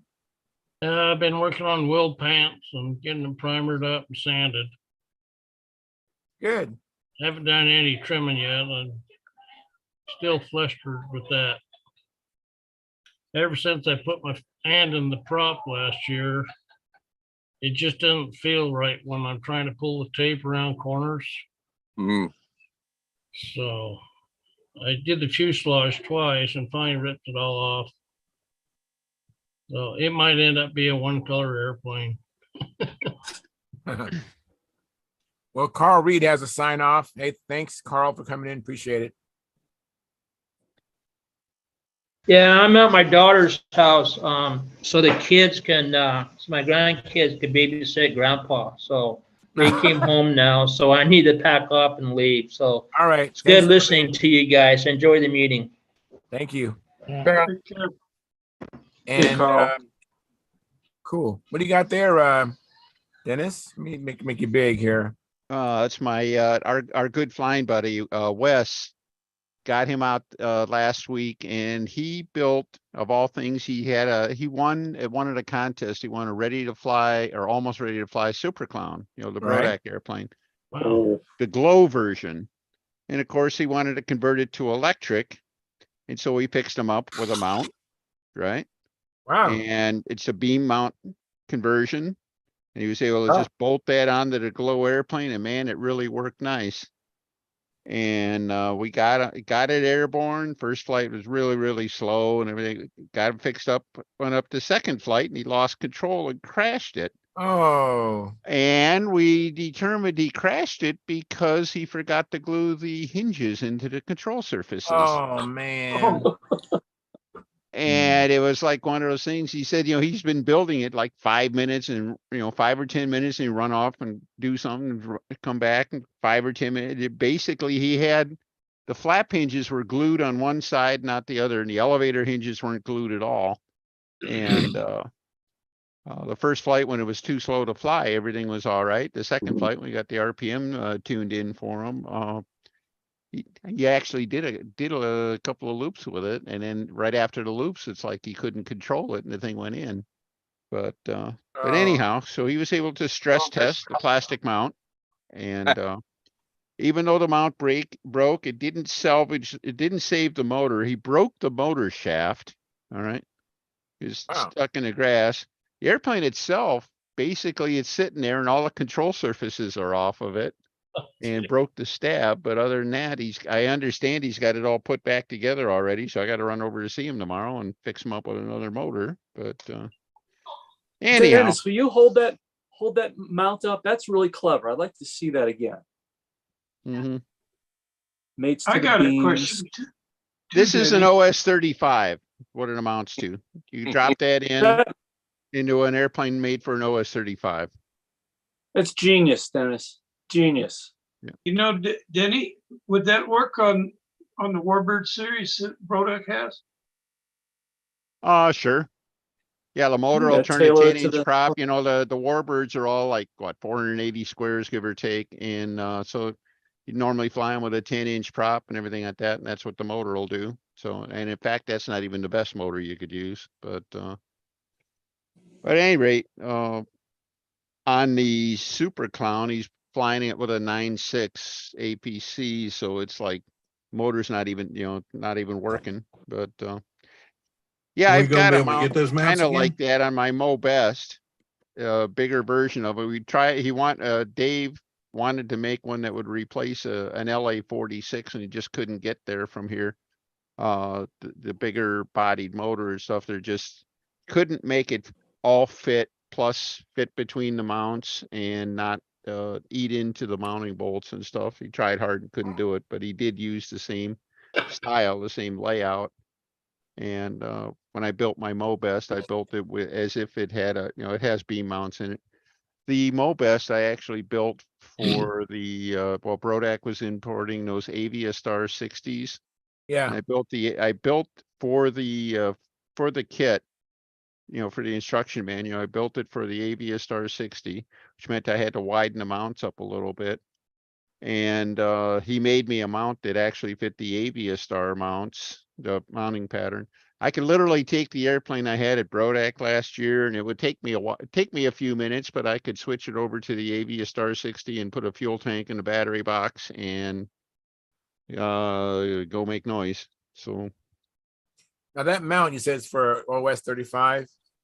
yeah, right? This one here, the pattern fits an OS 35, and the motor itself is just under 1.25 inches in diameter, so it would fit in the mounts, fit in the mounting beams. What other So- motors would work? I mean, if you was to replace a Fox 35, would that work? Anything you might have used a 10.6 on. Wow. And is that Fox 35, OS 35. I think the mounting pattern, of course, is different, a little different on all of them. I've got one in another airplane that he made. I was replacing a K&B Greenhead 35. But again, the 1.25 inch mount spacing. And he relocated the mounting bolt pattern so it would bolt into the existing airplane. The thought was, So are those steel bushings? Are those I'm steel sorry? bushings? Are those steel bushings? I think they're steel. Steel or aluminum. But they're pressed in.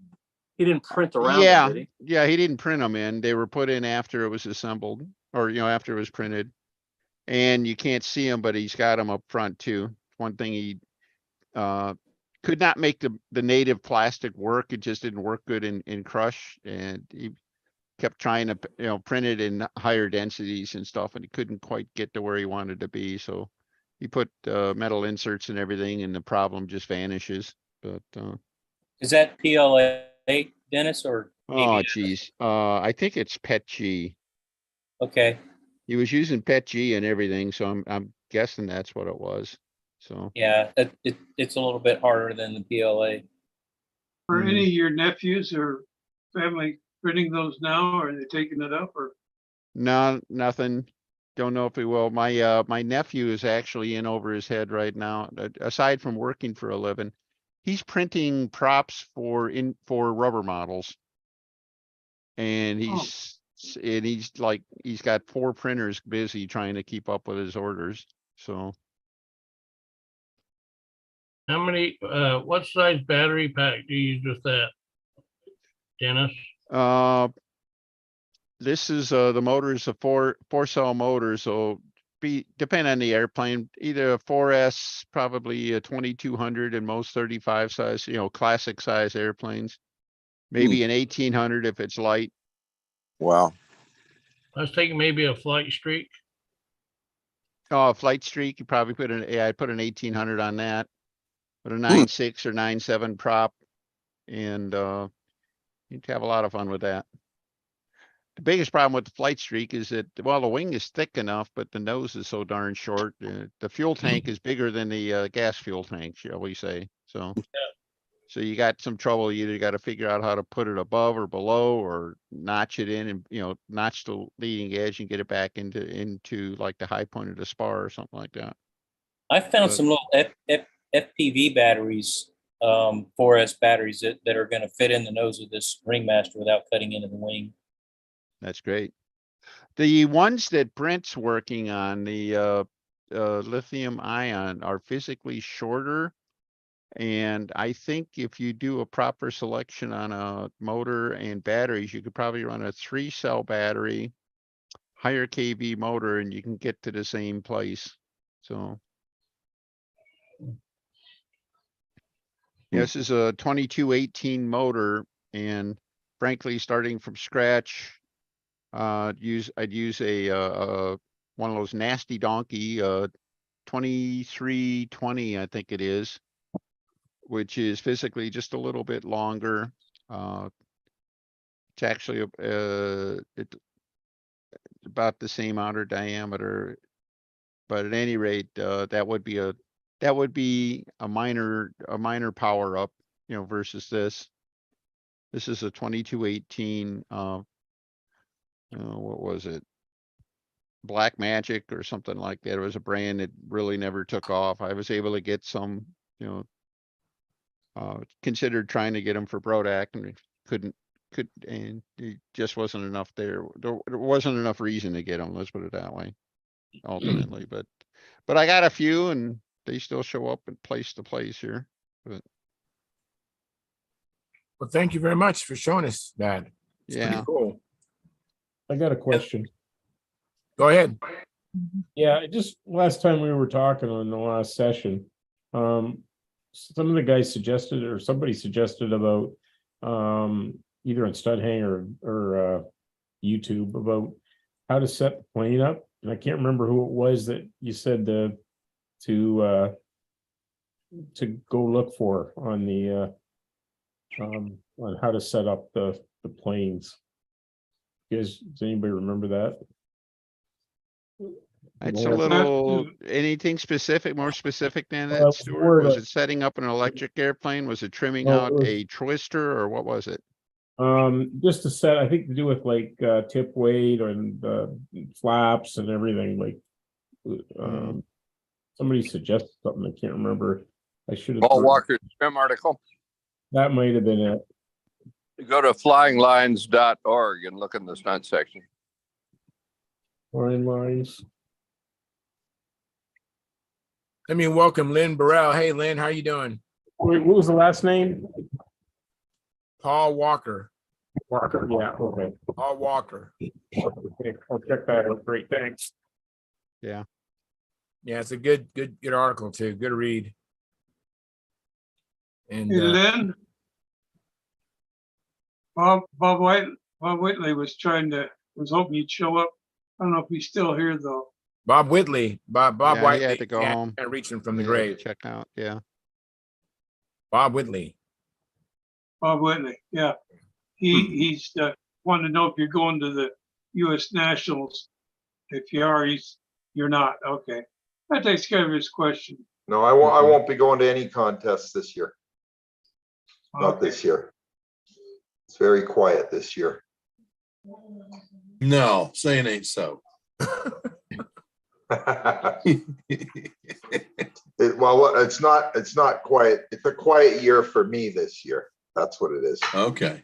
Okay. You're just resting up for next year, right? That's right. Exactly. Cool. Let me ask Tryon a question. Hey, Tryon, what you been up to? Oh, not much, man. I am currently I have no battery charger. Oh, Back to Thunder Power to have it fixed. Hopefully, it's gonna be on time for 333. If not, I don't know if I can make the trip over there. What day are you planning to go to Triple Tree? I'm gonna try to make it on Friday, Saturday, and Sunday if possible. So there's no Sunday. It's just Friday. It's Thursday stunt camp. Friday is old time and classic and profile, and Sunday is beginner, intermediate, and advanced, and expert and advanced and expert. Yeah, that's what I want to do. Is just go Friday and Okay. stay there till the end. Well, I'll be there Friday, and I can bring a charger. That's not a problem. All right, thanks. Appreciate that. In that case, I can do some flying for a change. I got a lot to do. Feeling. so you have the I know right that feeling. connectors. You guys communicate on the connectors you guys have. You guys have the same ones. I'm using XTs. Oh crap! I've got Dean's. The T. Yeah, I have Dean's too. Okay, yeah. It's got one this way and one this way. Little Yes, red Dean's that's what I floats. have. Yeah. Okay. Well, Yeah, you all can right just then. get a gender bender if the connectors are different. Yeah, but it'd be a bear getting 4 of them, so we just do it. Since they match, we'll just plug mine in. It'll be all right. Make sure you have the positive and the negative right. That's Yeah, that's kind of important.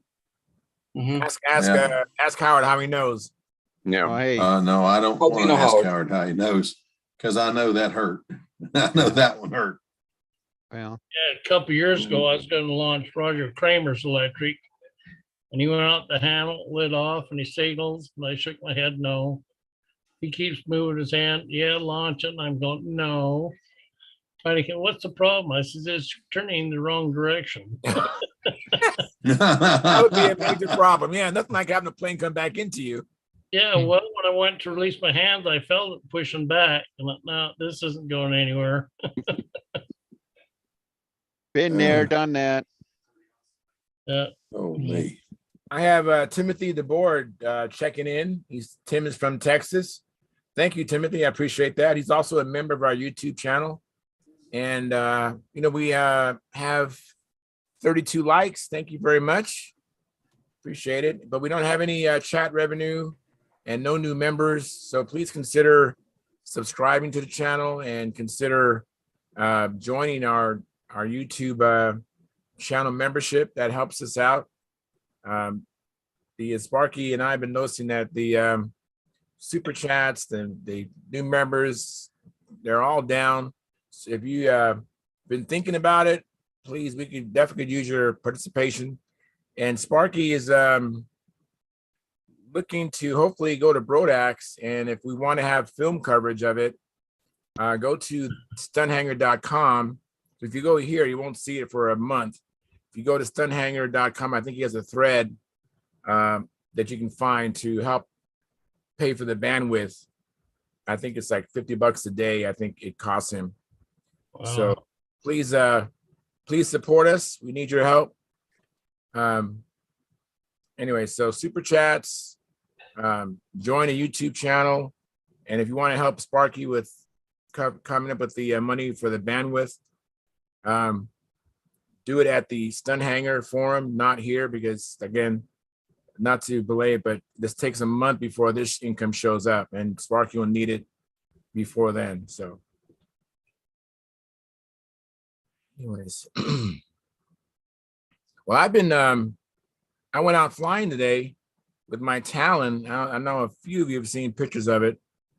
And Joe Mata released the plane, and he did a great job, by the way. But when he noticed the plane, it was fine. When we landed the plane, discovered that I had a hole in one of the bays. The only thing I can think of is I must have ran into an insect or a bug, and it boogered up one of my, it's a dope and tissue plane and very fragile, obviously. And I was just like, oh, that's so disappointing. That is. Did you, you were going after some new trim changes on it and stuff, where you get a chance to try any of those things? Well, you know what? I put the APC prop on. What we're talking about is this plane does not have adjustable lead outs. And so Dennis suggested that I put some weight up front, which will move the CG, which would be kind of like moving the lead outs back. So I put an APC prop, which is heavier than my Zinger 11.5 wood prop. And it did seem to feel a little better, but I didn't change the needle valve. And when I was flying, I realized I should have went into the needle a bit more. So I really didn't feel comfortable, as the wind was up too by that time. So I really didn't do much in maneuvers, but it seemed like it was better. But it's I'm intrigued, I should say. But then I have the hole in the wing, so that's going to postpone that. So that's just unfortunate.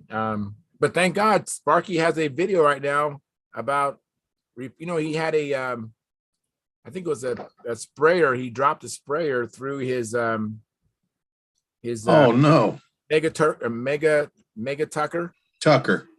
And so he's repairing that. So I'm using that video to see how to do this repair. And I've really been enjoyed Sparky's video. You think he has 4 parts, and he shows you how to tear up the tissue off, and the old tissue, and then tear the new tissue and put it on.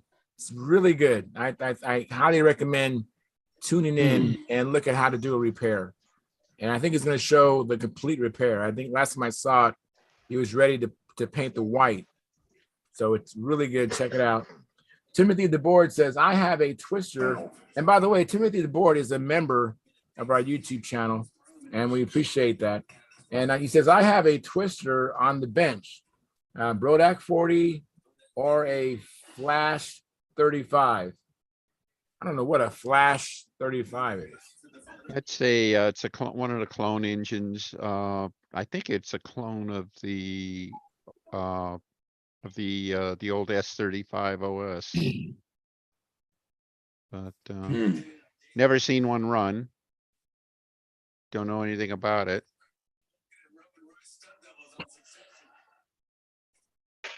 As if he hasn't run them at all, if he's if he's got them both in his hands, I'd have to find a good reason not to use the Brodak 40, I guess. But me too. Yeah. Me 3. Yeah. Me 4. I like my Brodak 40. Great motor. I have a Brodak 40 in my Talon, and nice running motor. I was using the Zinger 11.5, and the APC I put on there was recommended from Al Fierro. If you're listening, Al, I put 11.5 for APC prop. And speaking of earlier, the prop, the synthetic versus the wood, advantage, disadvantages. I'm using the synthetic, the APC, because it's heavy. Okay. And so, yeah, I don't know. I never heard of the Flash 35. So Brodak 40 is awesome. Yeah, I run the Bill Warwich prop 10 5/8 by 4.5. And that runs awesome. On which engine? Brodak 40. And where can you get that prop at? I never heard of that size. I got it from Bill Warwich. Is that a wooden prop, or what is it? Composite? Fiber prop. Carbon fiber prop. Yeah. And What'd you call it? A 10 5/8? Bob McDonald's, I believe, is still making them for him. But it was 10 5/8 by 4.5. That's what they run on all the Aero Tigers. And when he gave me the prop, I had all these props trying to tame my Brodak down in the airplane. This is my number 3 Heinz. And he come over and he handed me this carbon fiber. He says, I don't think this Brodak will turn it, but you can try it. The motor tamed right down and run like a sewing machine. Nice. Airspeed was perfect. And so Who'd you say is making them now? What's that? Who is making them now? Bob McDonald. It was Bill Warwich. And then Yeah, I think I have. Gary Phillips made them after that. Yeah, I have too. that Jerry made. And I believe Bob McDonald's makes them. Last time I talked to him here a couple weeks ago, he was busy making carbon fiber props. So I wouldn't be surprised if you get a hold of Bob McDonald's and get that prop. What do you got there in your hand there, Dennis? Flash 35. All right. Ain't Wow, that an cool? electric guy has a Flash 35. Isn't that something? Wow. What's it look like, guys?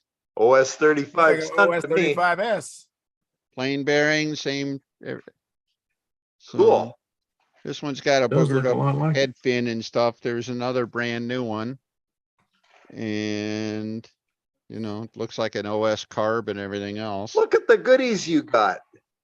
This was from going through some of my dad's stash the other day, and That's I'm awesome. still trying to figure out what to do with it. I didn't even remember that he had these, but Those are but it wonderful sure looks motors. like it's they're, you know, some of the clone engines were really good.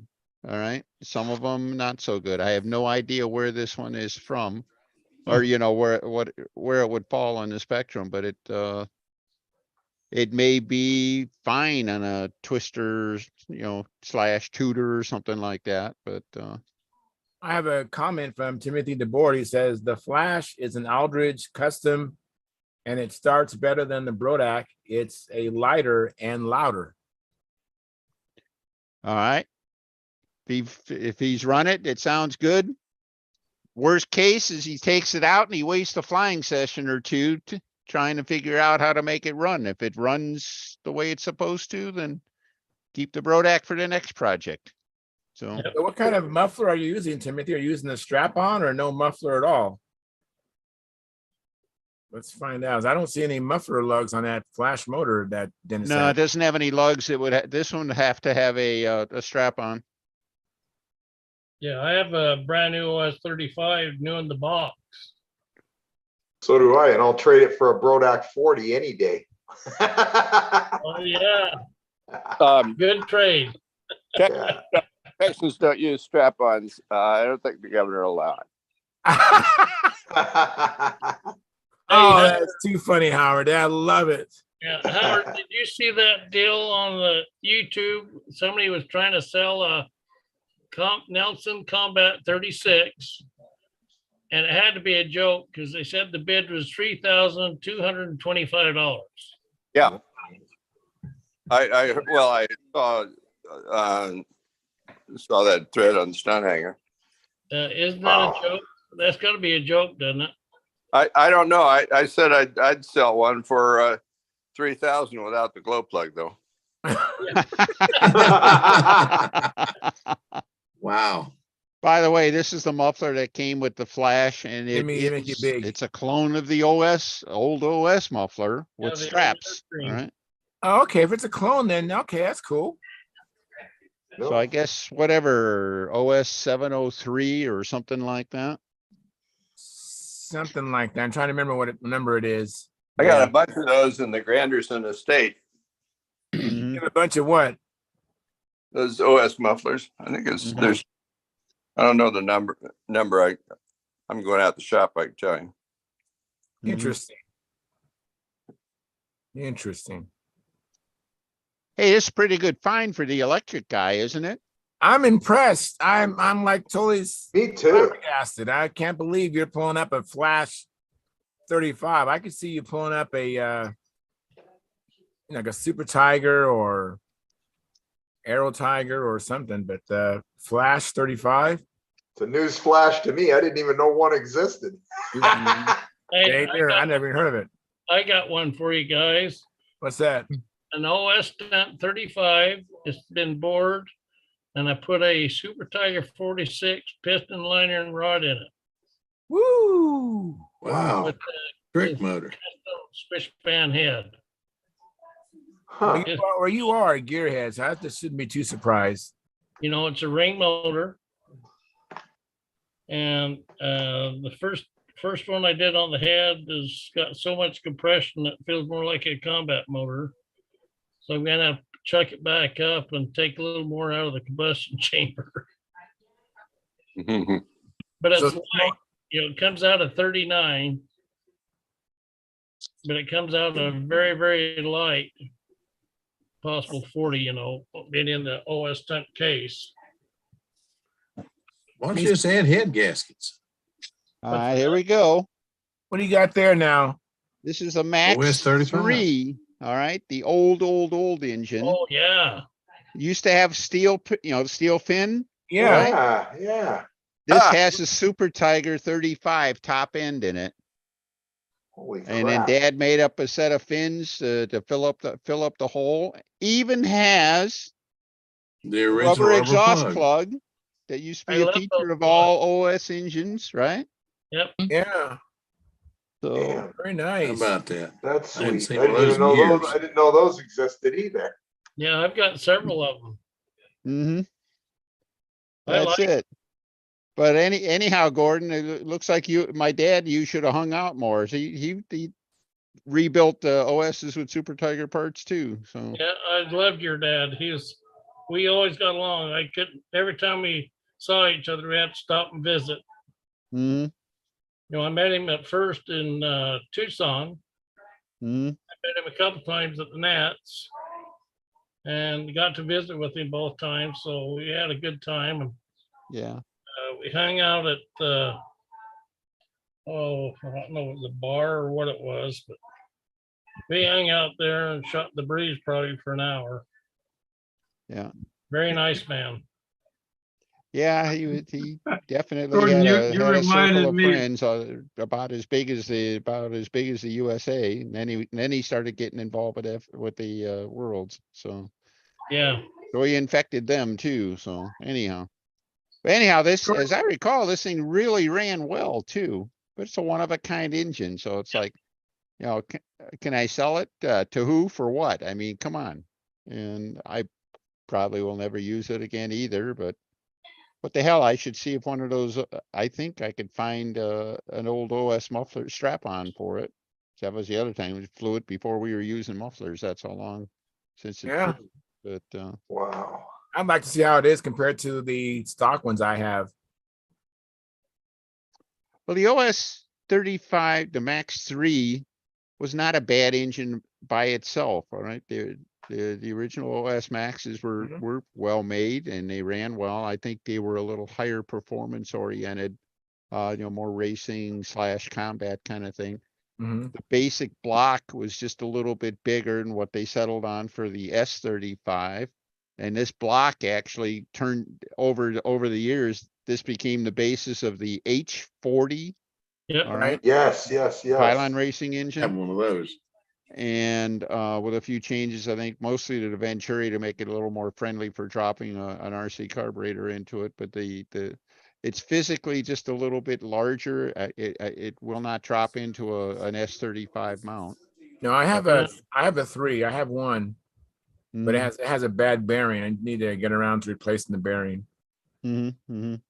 Yeah, they did the motor mount bolt holes with a wider spacing, so you couldn't interchange it with another engine.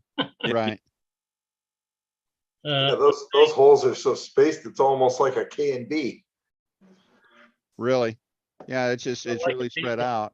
But Well, if it's not a bearing, it doesn't look like a bearing motor. Must be something else wrong with it. Well, it's a plain bearing. it's a plain bearing. Yep. Yep. Huh. I have to tell you about my H40s. We de-stroked them. And on the one, we was able to use the old style rain piston liner out of the 40. It was the same bore as the Combat Spectra 35. So I've got one like that. Well, the later piston liners, they bored them bigger and went to a shorter stroke. So I got one of those and we had to grind the crank pin offset to de-stroke it. And the first one really ran hard, but it broke the wrist pin off. So I got another crank and we turned that one and we've run it maybe half a dozen runs this last year. And it goes really, it's stronger than what I remember. Probably memory don't remember. Do you remember using these in combat, the Max 1s or the Max 3s? I use the Max 3s. Okay. Yep. Hmm. In fact, had one in a sneaker. Mm-hmm. Now, the plain bearing was probably a little bit better. I think they're heavier than the S35. They may have been heavy even compared to the Tigers, but especially with the steel fins and all that, they had to be fairly heavy, I guess. But Yeah. The later combat specials had a rear bearing but no front bearing. yeah. And at the time, my buddy, he would machine or grind the crank down and we'd put in a front bearing. So they had dual bearings on their combat motors. Yep. Yeah, I got a response from Timothy DeBoer. He says, WFO, as far as how he runs the Flash 35. Wide freaking open. I was trying to think of a nicer way to say thank you very much. That's it. So Dennis, we was talking about nitro contents. On my OS Max, we'd run 20%, and then we'd switch to 40 and it'd pick up 8 miles an hour on the 40%. How many percents before it started leaving working parts on by the side? Well, one season I never changed the glow plug one time. Wow. And Mark says, well, we need to raise the compression then if you're not breaking glow plugs. And I says, I'm already faster than a Super Tiger, so I don't want to change glow plugs. Yeah. Belch That's Fire it. 40. Pardon? It's a Belch Fire 40. That's Yeah. it. Well, it's the old Colin Chapman approach. If the part's not breaking, then it's overbuilt. It's too heavy, or something like that. Unfortunately, he killed a lot of drivers with that philosophy. But Yeah. This is very true. I remember those days, and they were not pleasant. no, cars went like heck, though, didn't they? They went like heck, but it's like Mopars in the 70s. We could get from point A to point B faster than the Chevrolets or the Fords straight out of the factory. But the problem was when you got to the other end of the drag strip, they could stop. That's important too. Yeah. I have a still had question drum for brakes, and Keith. they didn't stop. Keith Russell. Keith, are you trying to get a word in, Keith? No. Okay. I thought I saw you biting your tongue. He may have been doing that, but well, we are almost out of time. We're a few more minutes here, but I just want to thank everyone for coming in. Appreciate it very much. Always surprised how people show up, and we have a good show, and we just organically just have a good conversation. So thank you very much for coming in. And if you have a chance to work on your shop or do some flying this weekend, I mean, except for maybe Mother's Day, right? I mean, unless if someone can go flying on Mother's Day, come back and tell us the secret. I'd like to know about how to get away with flying on Mother's Day. But come back Monday, and tell us all about it. So until then, tight lines, fair winds. See ya. Hey, guys.